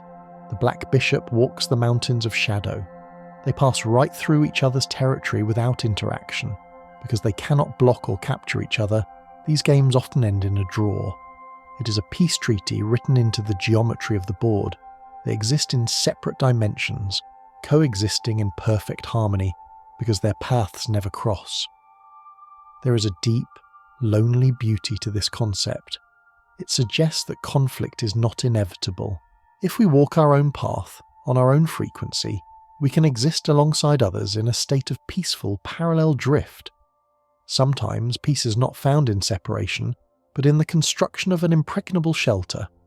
We arrive at the concept of the fortress. This happens when a player is losing. They have fewer pieces, less power. Defeat seems certain, but instead of resigning, they arrange their remaining pawns and pieces into a specific locking pattern. They build a wall. The opponent may have a queen, rooks, and bishops, but they cannot break through. The fortress is a triumph of structure over power. The defender sits inside their castle, safe and secure. They do not need to attack, they only need to hold the line. Visualize the feeling of being inside that fortress. The storm rages outside, the enemy prowls the perimeter, but the walls are thick and the gate is barred. You are untouchable. It is the ultimate safe space. It teaches us that no matter how overwhelming the world may seem, if we organize our inner resources, if we build a structure of patience and resolve, we can create a sanctuary that nothing can disturb. Finally, we drift to the concept of the novelty. In the vast database of chess history, millions of games have been played. The opening moves are well-trodden paths, worn smooth by the footsteps of centuries. We call this theory. But every so often, a player makes a move that has never been played before in that position. The computer marks it with an N, a novelty. Visualize the excitement of that moment. The player has stepped off the map. They are no longer reciting lines from a book. They are exploring terra incognita. The forest is thick, the path is overgrown, and they are cutting a new trail. A novelty represents the inexhaustible freshness of the game. Even after 1500 years, there is still something new to be said. There is still a combination of squares that has never been touched by human thought. It is a spark of discovery in the dark. As you drift towards sleep, imagine yourself stepping into a pristine, untouched field of snow. No footprints, no noise. Just the blank white canvas of the unknown, waiting for you to make your mark, or simply to lie down and rest in the quiet potential of the new. Now, let the concept of the novelty fade into the white snow, and let us turn our attention to the tactile anchors of the game, the physical objects that ground the mind. We move to the demonstration board. In the old chess clubs and lecture halls before the age of digital screens, there hung a massive vertical chessboard on the wall. It was a monolith of learning. The pieces were flat, made of cardboard or thin wood, and they slotted into pockets or hung on small hooks. Visualize the sound of the instructor sliding a flat rook up the vertical wall. Swish thud. The movement is slower than on a tabletop. It is grander. Students sit in rows looking up at this giant display, their heads tilted back. The demonstration board turns the intimate game into a cinema. It is a shared focal point. Imagine the dark green, leathery texture of the board's surface, the way the pieces hang in suspended gravity. It represents knowledge being lifted up and displayed for all to see. It is a slow, educational theatre where the secrets of the game are hung on the wall like paintings in a gallery, inviting us to look up and learn in the communal quiet of the classroom. From the vertical wall, we look down at the score sheet. This is the paper memory of the game. In a serious tournament, you are required to record every move. Visualize the carbon paper, the rows of small boxes, the pen resting in your hand. 1. E4, E5. 2. NF3, NC6. The act of writing anchors the mind. It creates a rhythm. Think, move, press the clock, write. There is a soothing, bureaucratic comfort in the score sheet. It is the logbook of the journey. Even if the game is wild and chaotic, the record is neat and orderly. The columns of moves look like poetry stanzas, and at the end of the game, the signatures. 2 players, regardless of the result, sign their names at the bottom, certifying that this story happened. It is a contract of shared reality. As you relax, imagine the sound of the pen scratching softly on the paper, archiving the moment, filing it away in the great library of what has been, leaving your mind clear and empty for what is to come. Deep in the mechanics of the game, there is a maneuver known as under promotion. Usually when a humble pawn reaches the far end of the world, the 8th rank, it is crowned a queen. It is the standard dream. Power, speed, dominance. But sometimes becoming a queen is a mistake. Sometimes the queen is too strong. She might accidentally suffocate the enemy king and cause a stalemate. And so, the pawn chooses to become something less. It asks to be a knight, or a rook, or a bishop. This is under promotion. It is an act of supreme humility and precision. The pawn refuses the crown to serve the specific needs of the moment. It chooses a lesser form because that form is the only one that can deliver victory. Visualize the transformation. The pawn reaches the end, and instead of the tall, majestic queen, a small curved knight appears. It is a quiet miracle. It reminds us that power is not always about being the biggest or the strongest. Sometimes the right tool is the smaller one. Sometimes stepping down is the only way to win. It is a celebration of specificity, of knowing exactly who you need to be, even if the world expects you to be something else. We drift from the specific pieces to the invisible lines that connect them. We contemplate the open file. Imagine the board as a city with vertical streets. Most streets are clogged with pawns, barricades of stone that block traffic. But occasionally the pawns are traded away, and a file opens up. It is a clear, unobstructed highway running from one end of the board to the other. This is the domain of the rooks. They love the open file. Visualize a rook standing at the bottom of this long, empty corridor. It can see all the way to the horizon. There is a rushing feeling of speed and potential. It is a wind tunnel.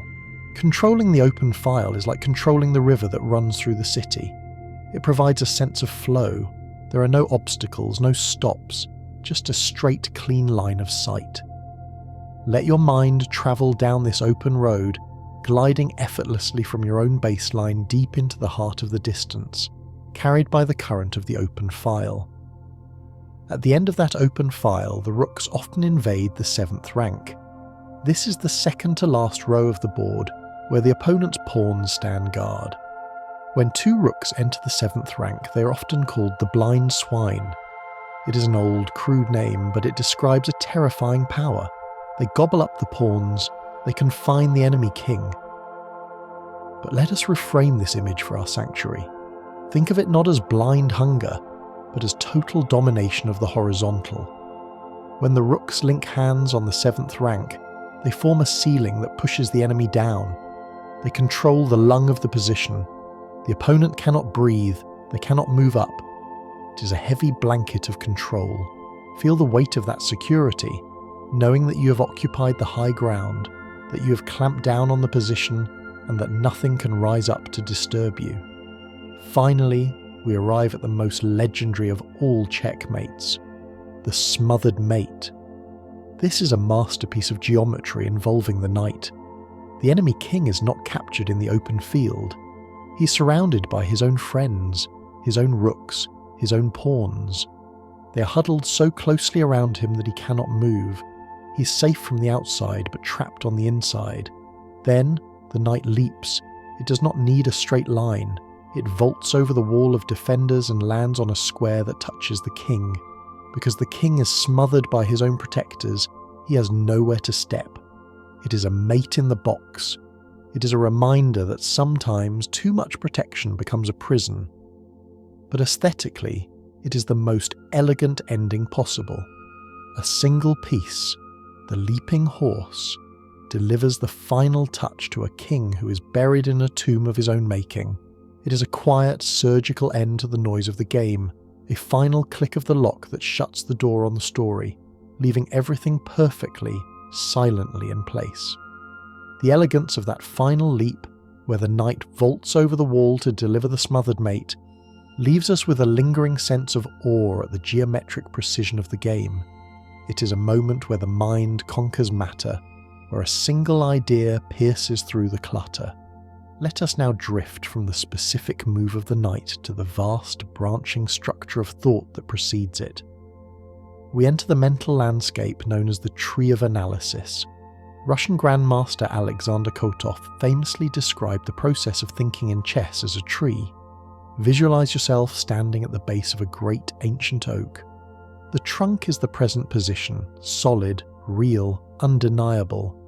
But as you look up, the trunk splits into two thick boughs. These are your candidate moves.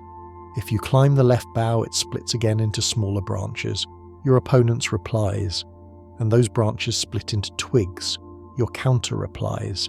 In the silence of the game, a player must climb this tree in their mind. They must crawl out onto a branch, testing its weight, seeing if it bears fruit or if it snaps under pressure.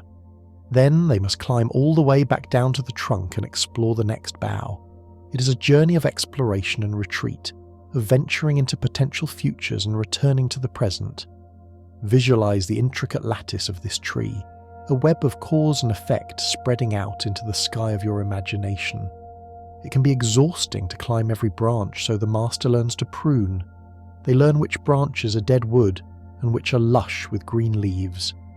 As you rest, imagine your own thoughts not as a chaotic storm, but as this structured organic tree, growing slowly, branching out logically, rooted firmly in the ground of the present moment. As we descend from the canopy of the analysis tree, we return to the base, to the element that allows this thinking to happen: time. But not just the draining sand of the hourglass we spoke of earlier. We are drifting into a modern invention that changed the heartbeat of the game: the increment. In the old days, a player could lose simply because the flag on their clock fell, even if they had a winning position. It was a cruel, abrupt death. But then, the legendary Bobby Fischer invented a new kind of clock.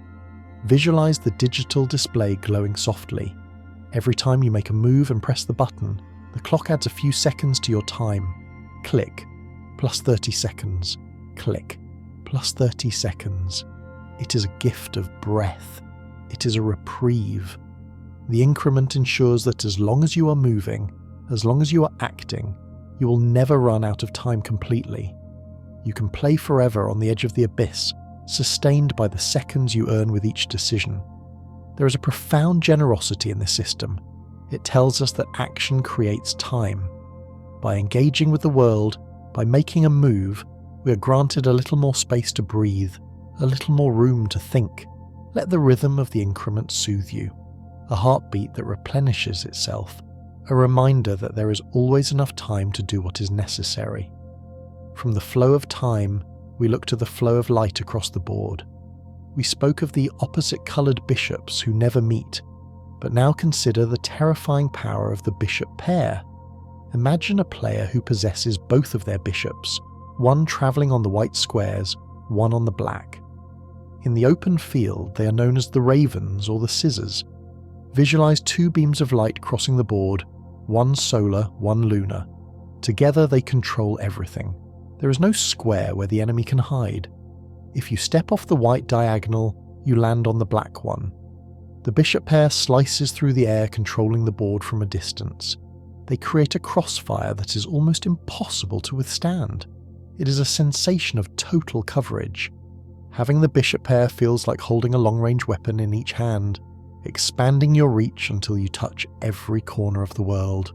It is the harmony of duality, light and dark working together to create a unified field of control. Bask in the feeling of that complete vision, where nothing is obscured and every angle is covered by the sweeping gaze of the twin bishops. Sometimes, however, the goal is not to sweep across the board, but to stop movement entirely. We arrive at the concept of the blockade, a strategy immortalized by the great strategist Aaron Nimzowitsch. Imagine a dangerous enemy pawn marching forward, threatening to become a queen. It is a rolling boulder. To stop it, you cannot just shoot at it from afar. You must place a piece directly in front of it. You must block its path physically. The ideal piece for this task is the knight. Visualize the knight hopping onto the square directly in front of the advancing pawn. Thud. The pawn stops. It hits a wall. But the knight is not just a wall. It is a living creature. Because it jumps, it is not hindered by the pawn it blocks. It sits comfortably in the blockade, looking over the enemy's shoulder, projecting power while holding the line. There is a deep sense of security in the blockade. It is the closing of a door. It is the halt sign. By occupying the square in front of the threat, you neutralize the danger and turn it into a shield. The enemy pawn becomes a shelter for your own knight. It teaches us that sometimes the best way to deal with a problem is to get close to it, to sit right in front of it and use its own presence to anchor yourself. As the board clears and the pieces are traded away, we enter the twilight of the game, the end game. And here, a remarkable transformation occurs. The king, who has spent the entire game hiding, castled away in fear, suddenly wakes up. We call this the active king. In the opening and middle game, the king is a burden to be protected, but when the queens and rooks are gone, the king becomes a warrior. He steps out of his fortress, he sheds his heavy robes and puts on his armour. Visualize the king slowly walking up the board. He is a short-range fighter, but he is strong. He marches to the centre to support his pawns. He fights the enemy king hand to hand. There is a heroic quality to this late-stage journey. It is the old monarch taking matters into his own hands when the armies are gone. It represents the realization of personal power. We cannot always rely on our defenders. Eventually, we must step into the arena ourselves. See the king walking bravely through the open field, no longer afraid, claiming his rightful place in the centre of the world as the sun sets on the game. Now, let us turn our eyes to the landscape itself, specifically to the jagged, asymmetrical terrain of the Sicilian defence. Most games begin with a mirror image. White plays king's pawn, black plays king's pawn. Symmetry, balance, peace. But in the Sicilian, when white plays the king's pawn, black responds by moving a pawn on the side, the c-pawn.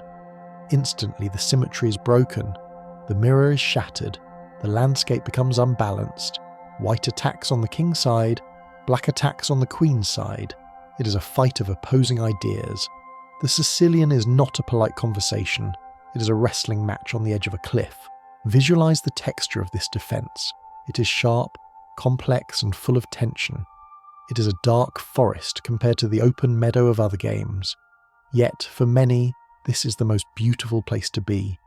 It accepts that the world is not fair or equal. It embraces the chaos. It says, I will not copy you. I will create my own problems for you to solve. Playing the Sicilian is an act of independence, a declaration that you are willing to navigate the storm to find your own unique path to victory. Within these complex structures, players often adopt a formation known as the hedgehog. This is exactly what it sounds like. The player keeps their pawns on the back ranks, specifically on the 6th rank. They do not lash out. They do not grab space. They curl up into a ball. The pieces huddle behind the row of pawns like quills. To the untrained eye, it looks passive. It looks fearful. But the hedgehog is full of potential energy. It is a coiled spring. The moment the opponent tries to touch the hedgehog, to attack it, they get pricked. The quills extend. The pawns push forward explosively. Visualize this defensive ball. It is cozy inside. You're protected on all sides, waiting in your burrow. The tension is held tight, preserved, waiting for the perfect moment to release. It is the power of the introvert. You do not need to be loud or expansive to be dangerous. You can stay within yourself, conserving your energy, safe behind your spines, daring the world to come to you.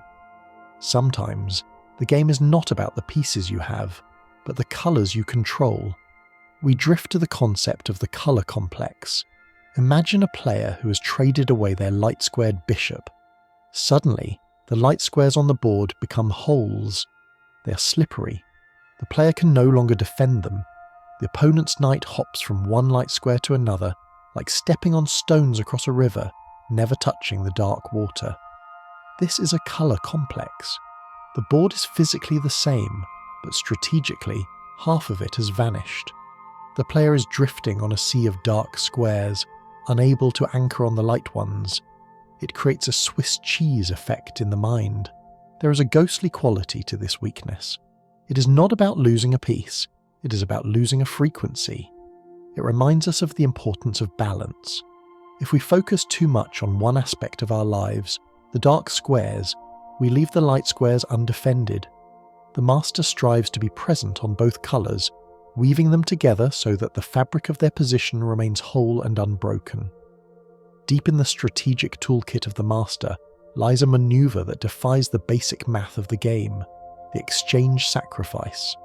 This was the signature art of the Armenian world champion, Tigran Petrosian, known as the Iron Tiger.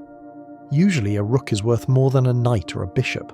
To give up a rook for a knight is to lose material, but Petrosian would do it voluntarily, and often with no immediate attack in sight.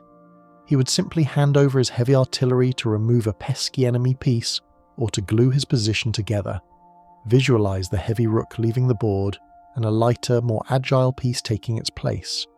The value has gone down, but the harmony has gone up. It is a profound lesson in quality over quantity. The exchange sacrifice says, "I do not care how much this piece costs, I care what it is doing." It is the shedding of dead weight to gain manoeuvrability. It is a silence that falls over the board, a stifling grip that slowly suffocates the opponent, proving that sometimes having less is actually having more control. Finally, let us settle our gaze on the most mystical movement in the game, the jump of the knight. We have spoken of its shape, the L, but have you noticed its relationship with colour? The knight is the only piece on the board that changes the colour of its square with every single move. If it starts on white, it must land on black. If it starts on black, it must land on white. Clip-clop, white to black, clip-clop, black to white. It is a binary switch. It is the yin and yang in constant motion. The bishop can spend its entire life on one colour, never knowing the other half of the world. The rook and queen can slide along one colour for as long as they wish, but the knight is a traveller between worlds. It creates a weaving pattern, stitching the two halves of the universe together. Visualize this rhythmic toggling. It is the blinking of an eye. Open, closed, day, night. The knight cannot stagnate. To move is to change its nature. It prevents the board from separating into two distinct camps. As you follow the imaginary path of a knight in your mind, feel the gentle oscillation, light, dark, light, dark. A hypnotic pendulum that rocks the entire board into a state of unified rhythmic sleep. From that hypnotic oscillation of the knight, jumping between light and darkness like a pendulum, we begin to perceive a different kind of time. In the physical world, time is measured in seconds and minutes, ticking away on the clock beside the board. But within the logic of the 64 squares, time is measured in tempos. A tempo is a unit of motion. It is a single beat in the dance. If you make a move that forces your opponent to retreat, you have gained a tempo. You have acted, and they have merely reacted. You are leading, they are following. Visualize this as a currency of initiative. Imagine two runners on a track. Every time you gain a tempo, you take a step forward while your opponent stands still. Sometimes, a player will voluntarily sacrifice a pawn, a piece of matter, just to gain 2 or 3 tempos. They are buying time with material. They are purchasing the right to dictate the rhythm of the future. Feel the power of this abstract commodity. It is weightless, invisible, yet it determines who controls the narrative. To have the tempo is to have the wind at your back, pushing you effortlessly forward, while your opponent struggles against the current, always one step behind, always one beat too late. It is the sensation of perfect musical timing, where every note you play lands exactly when it should, creating a symphony of inevitable motion.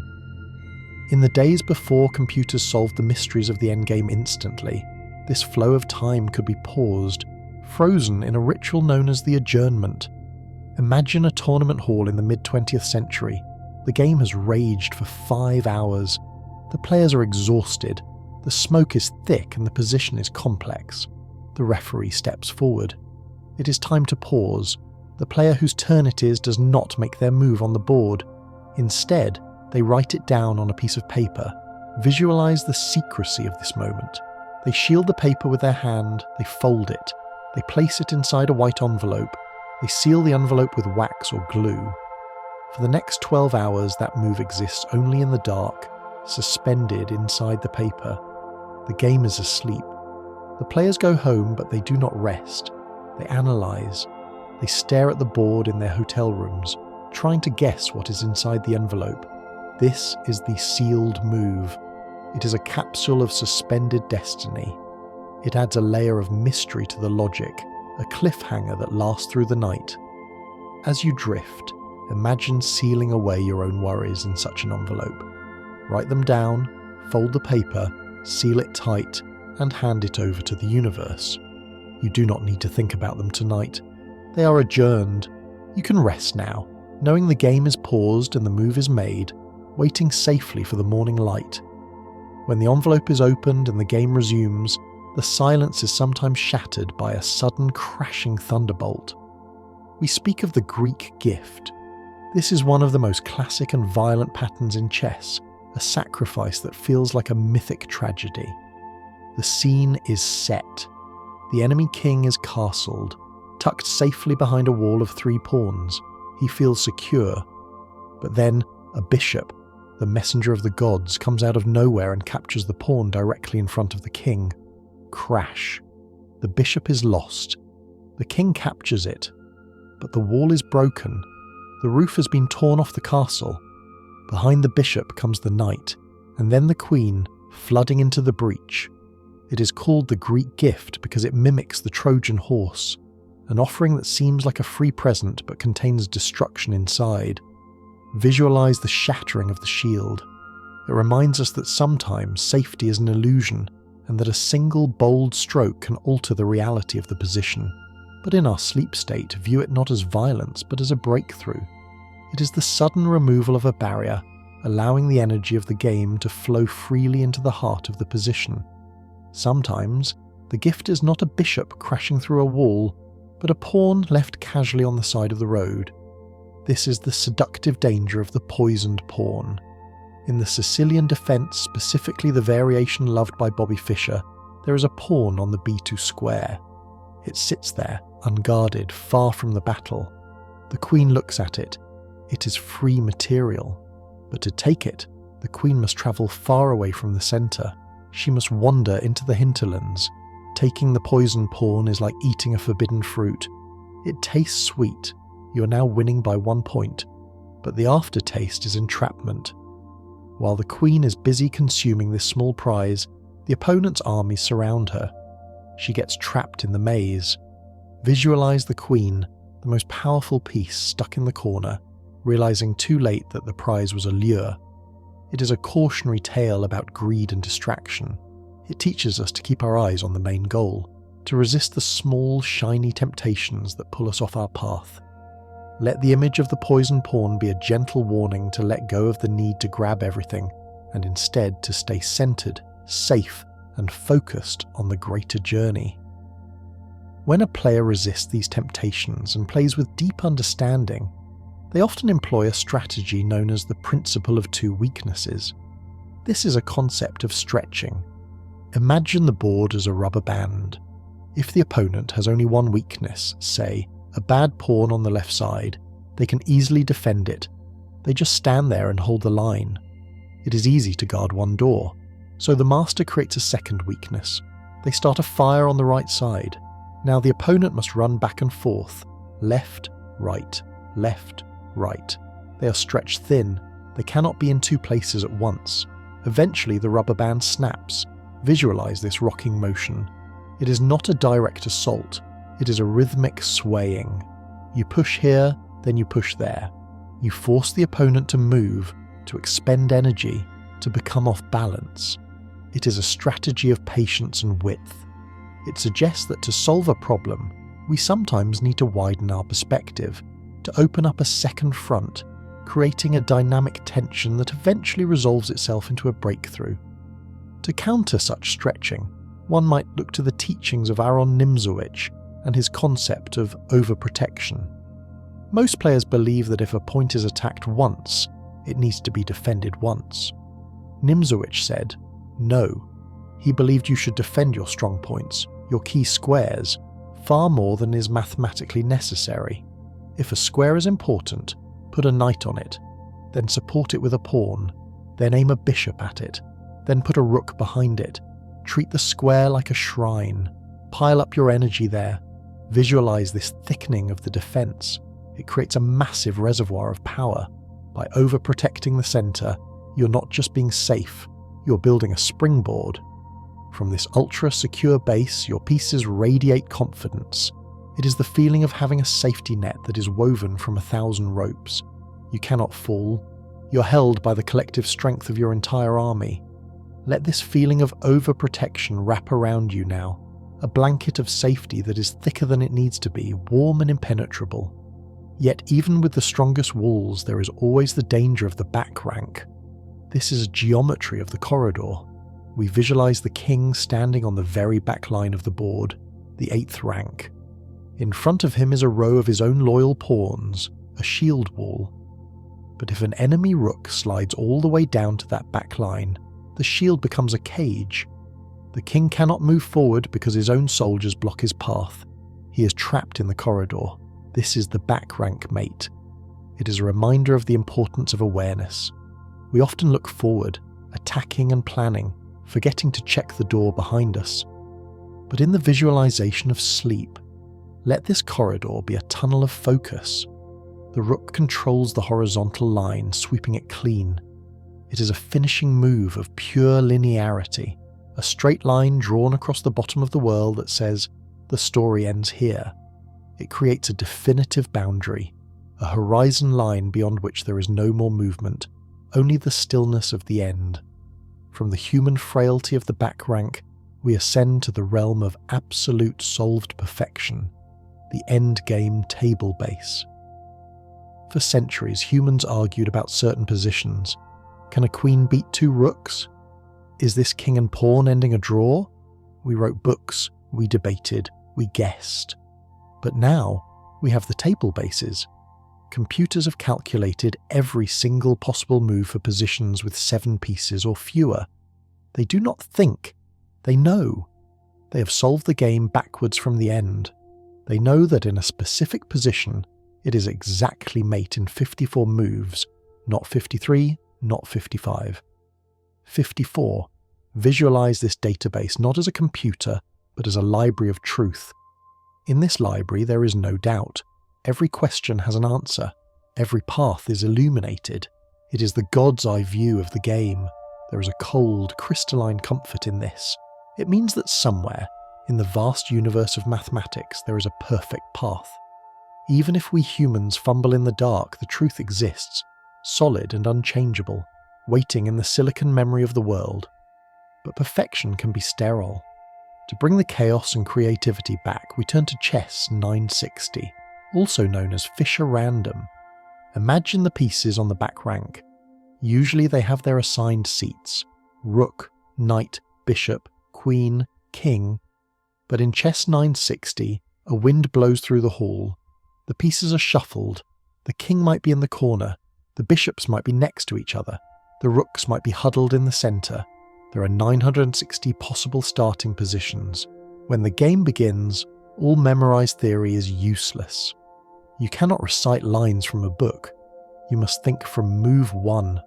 Visualize the freshness of this landscape. It is like discovering a new planet where the physics are slightly different. The patterns you know are broken, and you must weave new ones. It forces the mind to be present, to look at the board with the eyes of a child, seeing the relationships between the pieces for the very first time. It is a celebration of pure adaptability, clearing away the cobwebs of memory to make room for the spark of invention. Finally, amidst all these variations and calculations, we return to the humble soul of the game. The great French master André Philidor whispered a truth in the 18th century that still echoes today. Pawns are the soul of chess. It is easy to love the queen for her power, or the knight for his trickery. But the pawns are the geography. They are the terrain. Visualize the pawn structure as the skeleton of the position. If the pawns are jagged and broken, the game is chaotic. If the pawns are linked in a diagonal chain, the game is strong and flowing. They create the hills and valleys that the other pieces must navigate. They cannot move backward. They are the history of the game. Every pawn move is a permanent commitment, a scar on the land. To understand the pawns is to understand the nature of structure itself. They are the slow, shifting tectonic plates upon which the battles of the officers are fought. As you rest, feel the stability of the pawns.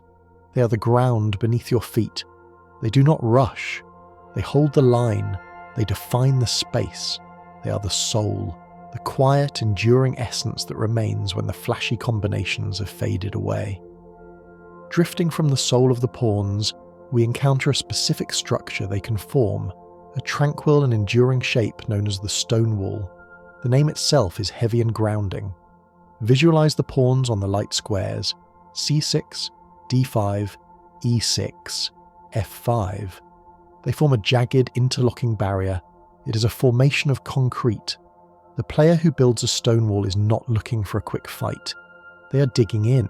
They are saying, "I shall not be moved." The stone wall controls the centre with a grip of iron. It prevents the opponent from breaking through. It slows the game down to a crawl. Inside the walls, the pieces manoeuvre slowly, safe from the storm. Feel the texture of rough stone, cool and solid. There is no anxiety here, only the permanence of a well-built fortification. It anchors you to the board, creating a heavy, safe stillness that resists all pressure. Inside this heavy structure, there is often a good knight and a bad bishop. Let us focus on the beauty of the good knight versus the bad bishop. We spoke of the bad bishop before, trapped by his own pawns. Now see his counterpart. The good knight is the hero of the closed position. When the board is cluttered with pawns, the long-range bishop is blind. He stares at walls. But the knight can jump. Visualize a blocked, congested board. It is a dense city. The bishop is stuck in traffic, but the knight is leaping over rooftops. In this specific landscape, the horse is superior. It dances above the gridlock. It represents the ability to transcend obstacles that stop others. It reminds us that your worth depends on your environment. In a crowded, difficult world, the ability to be flexible, to hop over the barriers, is the greatest power of all. As the knight hops, it sometimes lands in a place of perfect aggression known as the discovery. Imagine a rook standing on a file, but its path is blocked by its own bishop. The rook cannot see the enemy. It is a hidden cannon. Then the bishop moves. It steps aside. Suddenly the line of sight is open. The rook's power is discovered. The attack comes not from the piece that moved, but from the piece that was revealed. It is a magic trick. The curtain is pulled back. The threat was there all along, sleeping, waiting for the obstruction to be removed. There is a feeling of sudden clarity in a discovered attack. It is like the sun coming out from behind a cloud. The landscape changes instantly, illuminated by a beam of force that was previously invisible. Sometimes this beam of force is used to create a clearance. This is a selfless act. A piece occupies a square that is needed by a better piece. It is in the way. So the first piece sacrifices itself. It throws itself forward, perhaps checking the king or capturing a pawn, just to vacate the square. It clears the runway. Visualize a plane taking off. The runway must be clear. The clearance sacrifice is the act of sweeping the path. It is the removal of clutter. It allows the queen or the rook to sweep into the newly opened square with decisive effect. It feels like a deep exhale, a release of tension that allows the true energy of the position to flow without hindrance. Flowing through these open lines, we find the pieces working together in a chain. The pawn chain is one of the most sturdy structures in existence. Pawn A protects pawn B. Pawn B protects pawn C. They form a diagonal line, like a mountain range. The base of the chain is the anchor. If the base holds, the mountain stands. Visualize this linking of arms. It is a brotherhood of protection. No pawn stands alone. The force is distributed along the line. To attack one is to attack them all. There is a great resilience in the chain. It deflects attacks. It divides the board into territories. It is the spine of the game, flexible yet unbreakable, curving across the board like the backbone of a sleeping dragon. Finally, we arrive at the most human element of the game, the blunder. In a game of perfect logic, the blunder is a moment of pure accidental humanity. A grandmaster, who can see 10 moves ahead, suddenly forgets a simple rule. They leave a piece hanging. They miss a mate in one. While this is tragic in the moment in the narrative of sleep, let the blunder be a comfort. It reminds us that perfection is not required. Even the gods of the board make mistakes. The game continues. The sun rises the next day. The blunder is merely a crack in the porcelain, a reminder that the art is made by living, breathing, imperfect beings. It softens the edges of the rigid logic. It allows us to forgive ourselves. If a world champion can overlook a simple pawn, surely we can forgive our own small errors of the day. We can let them go, drifting past them like leaves in a stream, returning our focus to the beautiful, endless flow of the game. From the gentle forgiveness of the blunder, where we accept the imperfections of our human nature, we drift into the mischievous and resilient world of the swindle. If the blunder is a fall, the swindle is the miraculous recovery. It is the art of the escape artist. Imagine a position where all hope seems lost. The walls are closing in. The opponent is confident, perhaps too confident, already tasting victory. In this moment of darkness, the swindler does not resign. Instead, they set a trap.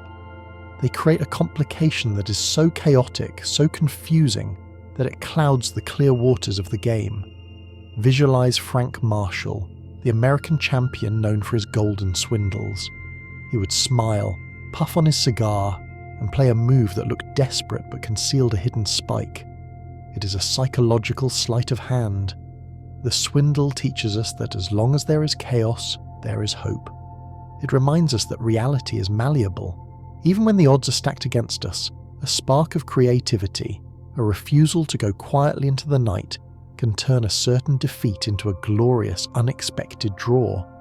It is the spirit of the survivor, winking at fate and rewriting the ending of the story. From the chaotic energy of the swindle, we move to a structural feature that is both fragile and powerful. Hanging pawns. Picture the center of the board.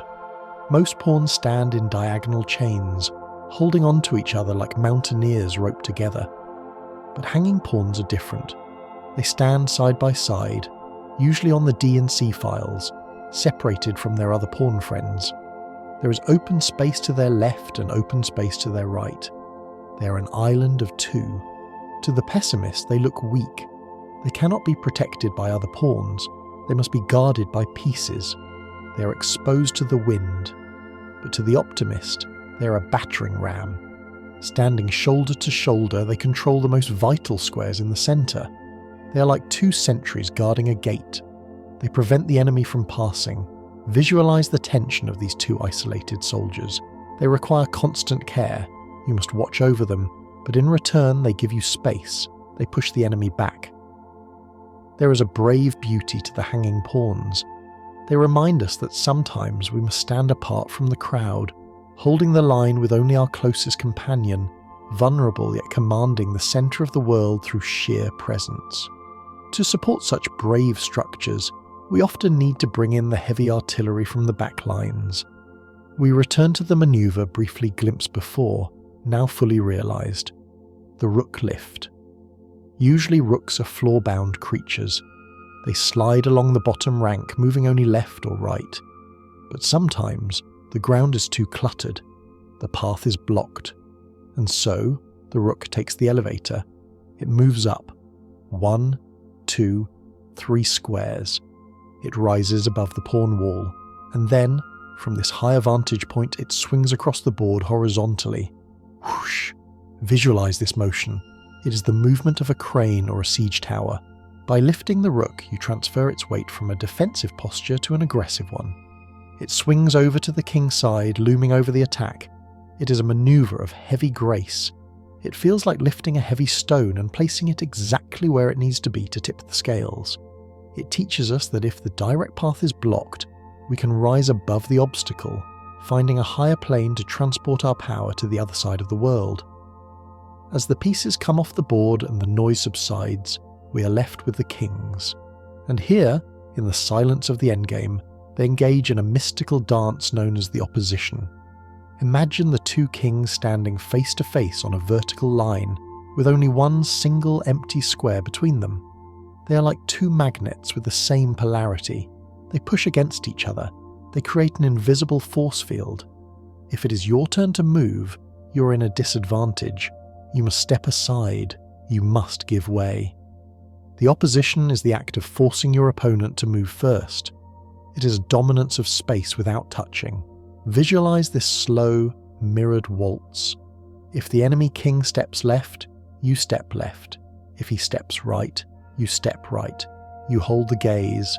You block the path. It is a profound intimacy. In the vastness of the empty board, the two monarchs are locked in a silent conversation of "I am here." It is a lesson in holding your ground, of mirroring the energy of the other until they are forced to yield the path. It is the power of stillness and presence, proving that you do not need to strike to control the space. You only need to stand directly in front of it. Within this dance of kings, there is a specific technique for salvation, a blueprint for safety known as the lucid position. It is also called building the bridge. The scenario is this. You have a pawn that is one step away from becoming a queen, but the enemy king is blocking your king, and the enemy rook is checking you from a distance, cutting you off. You're stuck in the rain of checks. You cannot make progress, so you use your own rook. You bring it to the 4th rank. You create a shield. Visualize the king stepping out from behind the pawn. The enemy rook checks him. Check. The king steps forward. Check. The king steps forward again, and just when it seems he will be checked forever, your rook slides in front of him. Clack. The checks stop. The bridge is built. The shield is up. The enemy rook is blocked, and your pawn is free to march the final step to glory. Building the bridge is a deeply satisfying architectural triumph. It shows us that to reach our ultimate goal, we sometimes need to construct a shelter for ourselves, a temporary structure that allows us to weather the storm and take that final, transformative step. But how do we know if we can catch the pawn, or if it will escape?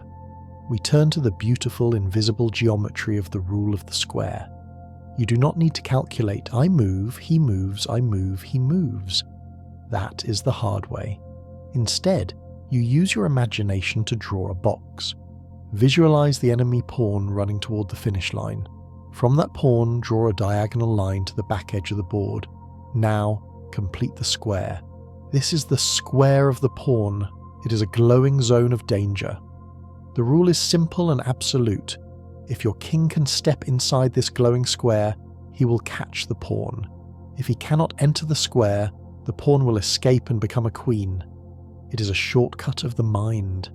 It turns a complex race into a single glance.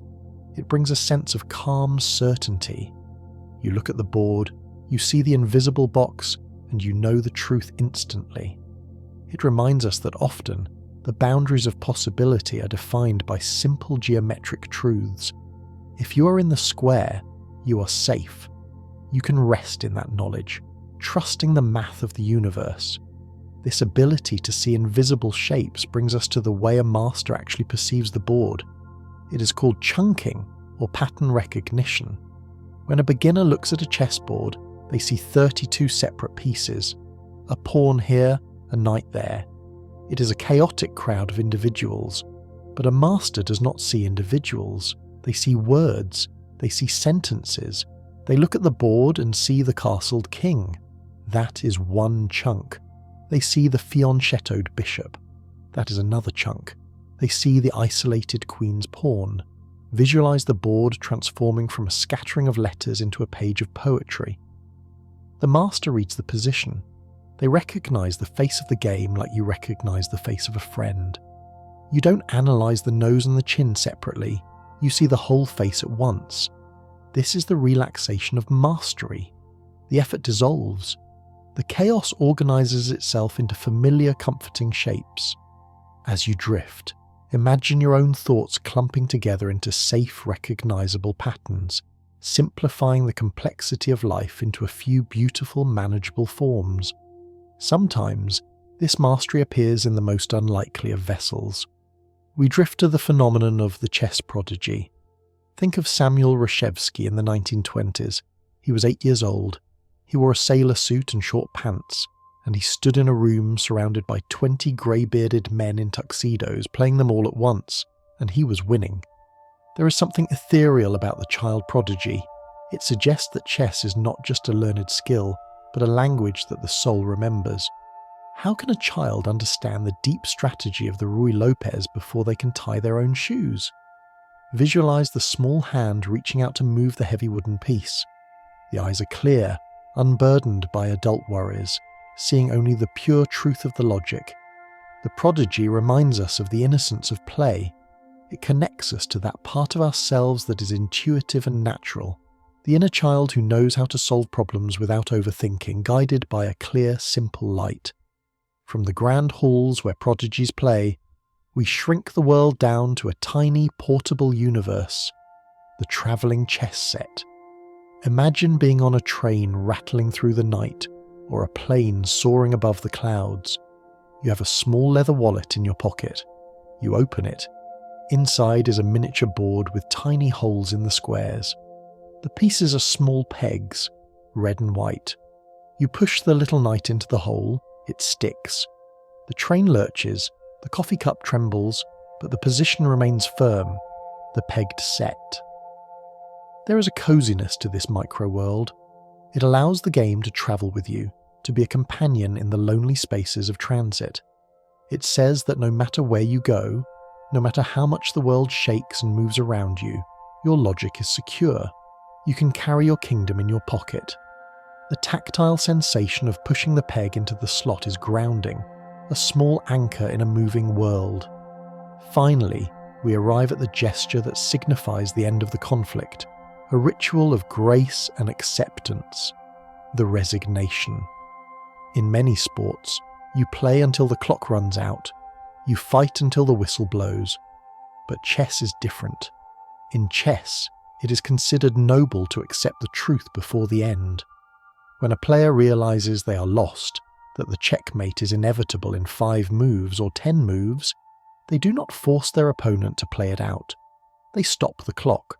They look the opponent in the eye. They extend a hand. And sometimes, in a gesture of old-world elegance, they gently tip their king over on its side. Visualize the king laying down his sword. It is not a humiliation. It is a sign of deep respect. It says, "I see what you have done. It is beautiful. You have solved the puzzle." It is the ego bowing to the truth. There is a relief in resignation. The struggle is over. The tension leaves the shoulders. The war is finished and peace returns to the board. It teaches us the art of letting go, of acknowledging when a chapter is closed, and laying down our burdens with dignity so that we may rest and prepare for the new game that awaits in the morning. From the gentle tipping of the king and the quiet acceptance of the end, we arrive at the final, most profound truth of all. It is the mystery of the return. Consider the moment after the handshake. The result is written. The clock is reset. The players rise and leave the hall. What remains? The pieces are gathered. The ivory kings, the ebony queens, the brave knights, and the humble pawns are swept from the field. They are placed into their velvet bags or tucked into their felt-lined boxes. They lie there in the dark, jumbled together, enemies and friends united in the equalizing sleep of the box. White and black are no longer separate. They are one mass of potential, resting in the quiet. But look at the board itself. It is empty.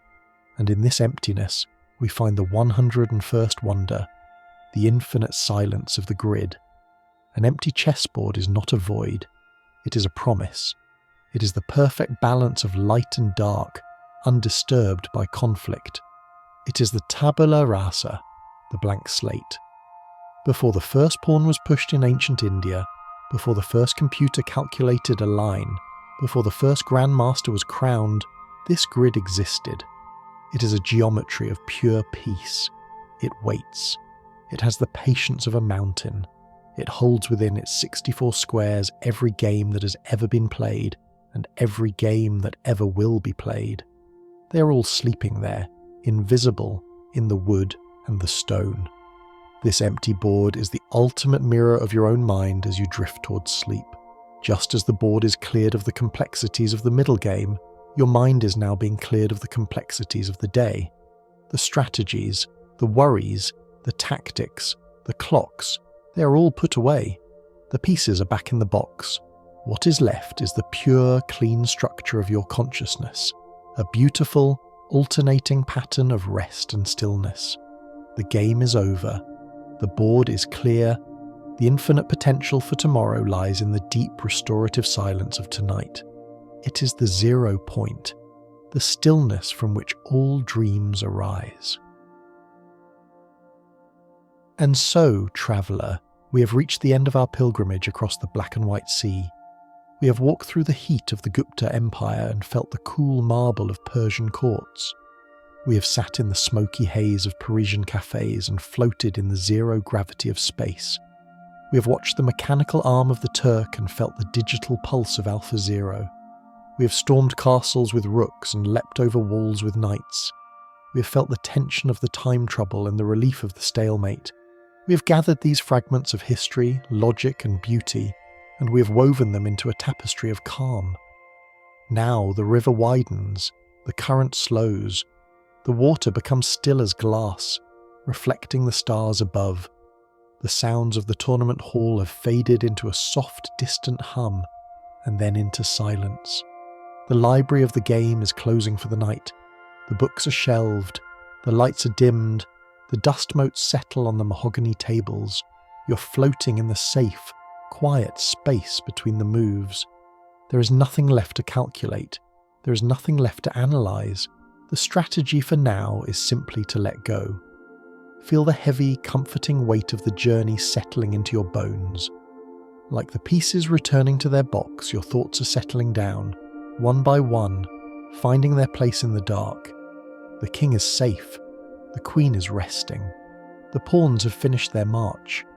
The doors of the fortress are locked, and you are warm inside. The grid of your mind is clear, smooth, and open to the gentle tide of dreams. Drift away now. Float on the surface of the empty board. Let the alternating colours lull you deeper and deeper and deeper. The game is paused. The world is quiet. You are safe. And now, 101 wonders are resting with you. Sleep now. Good night.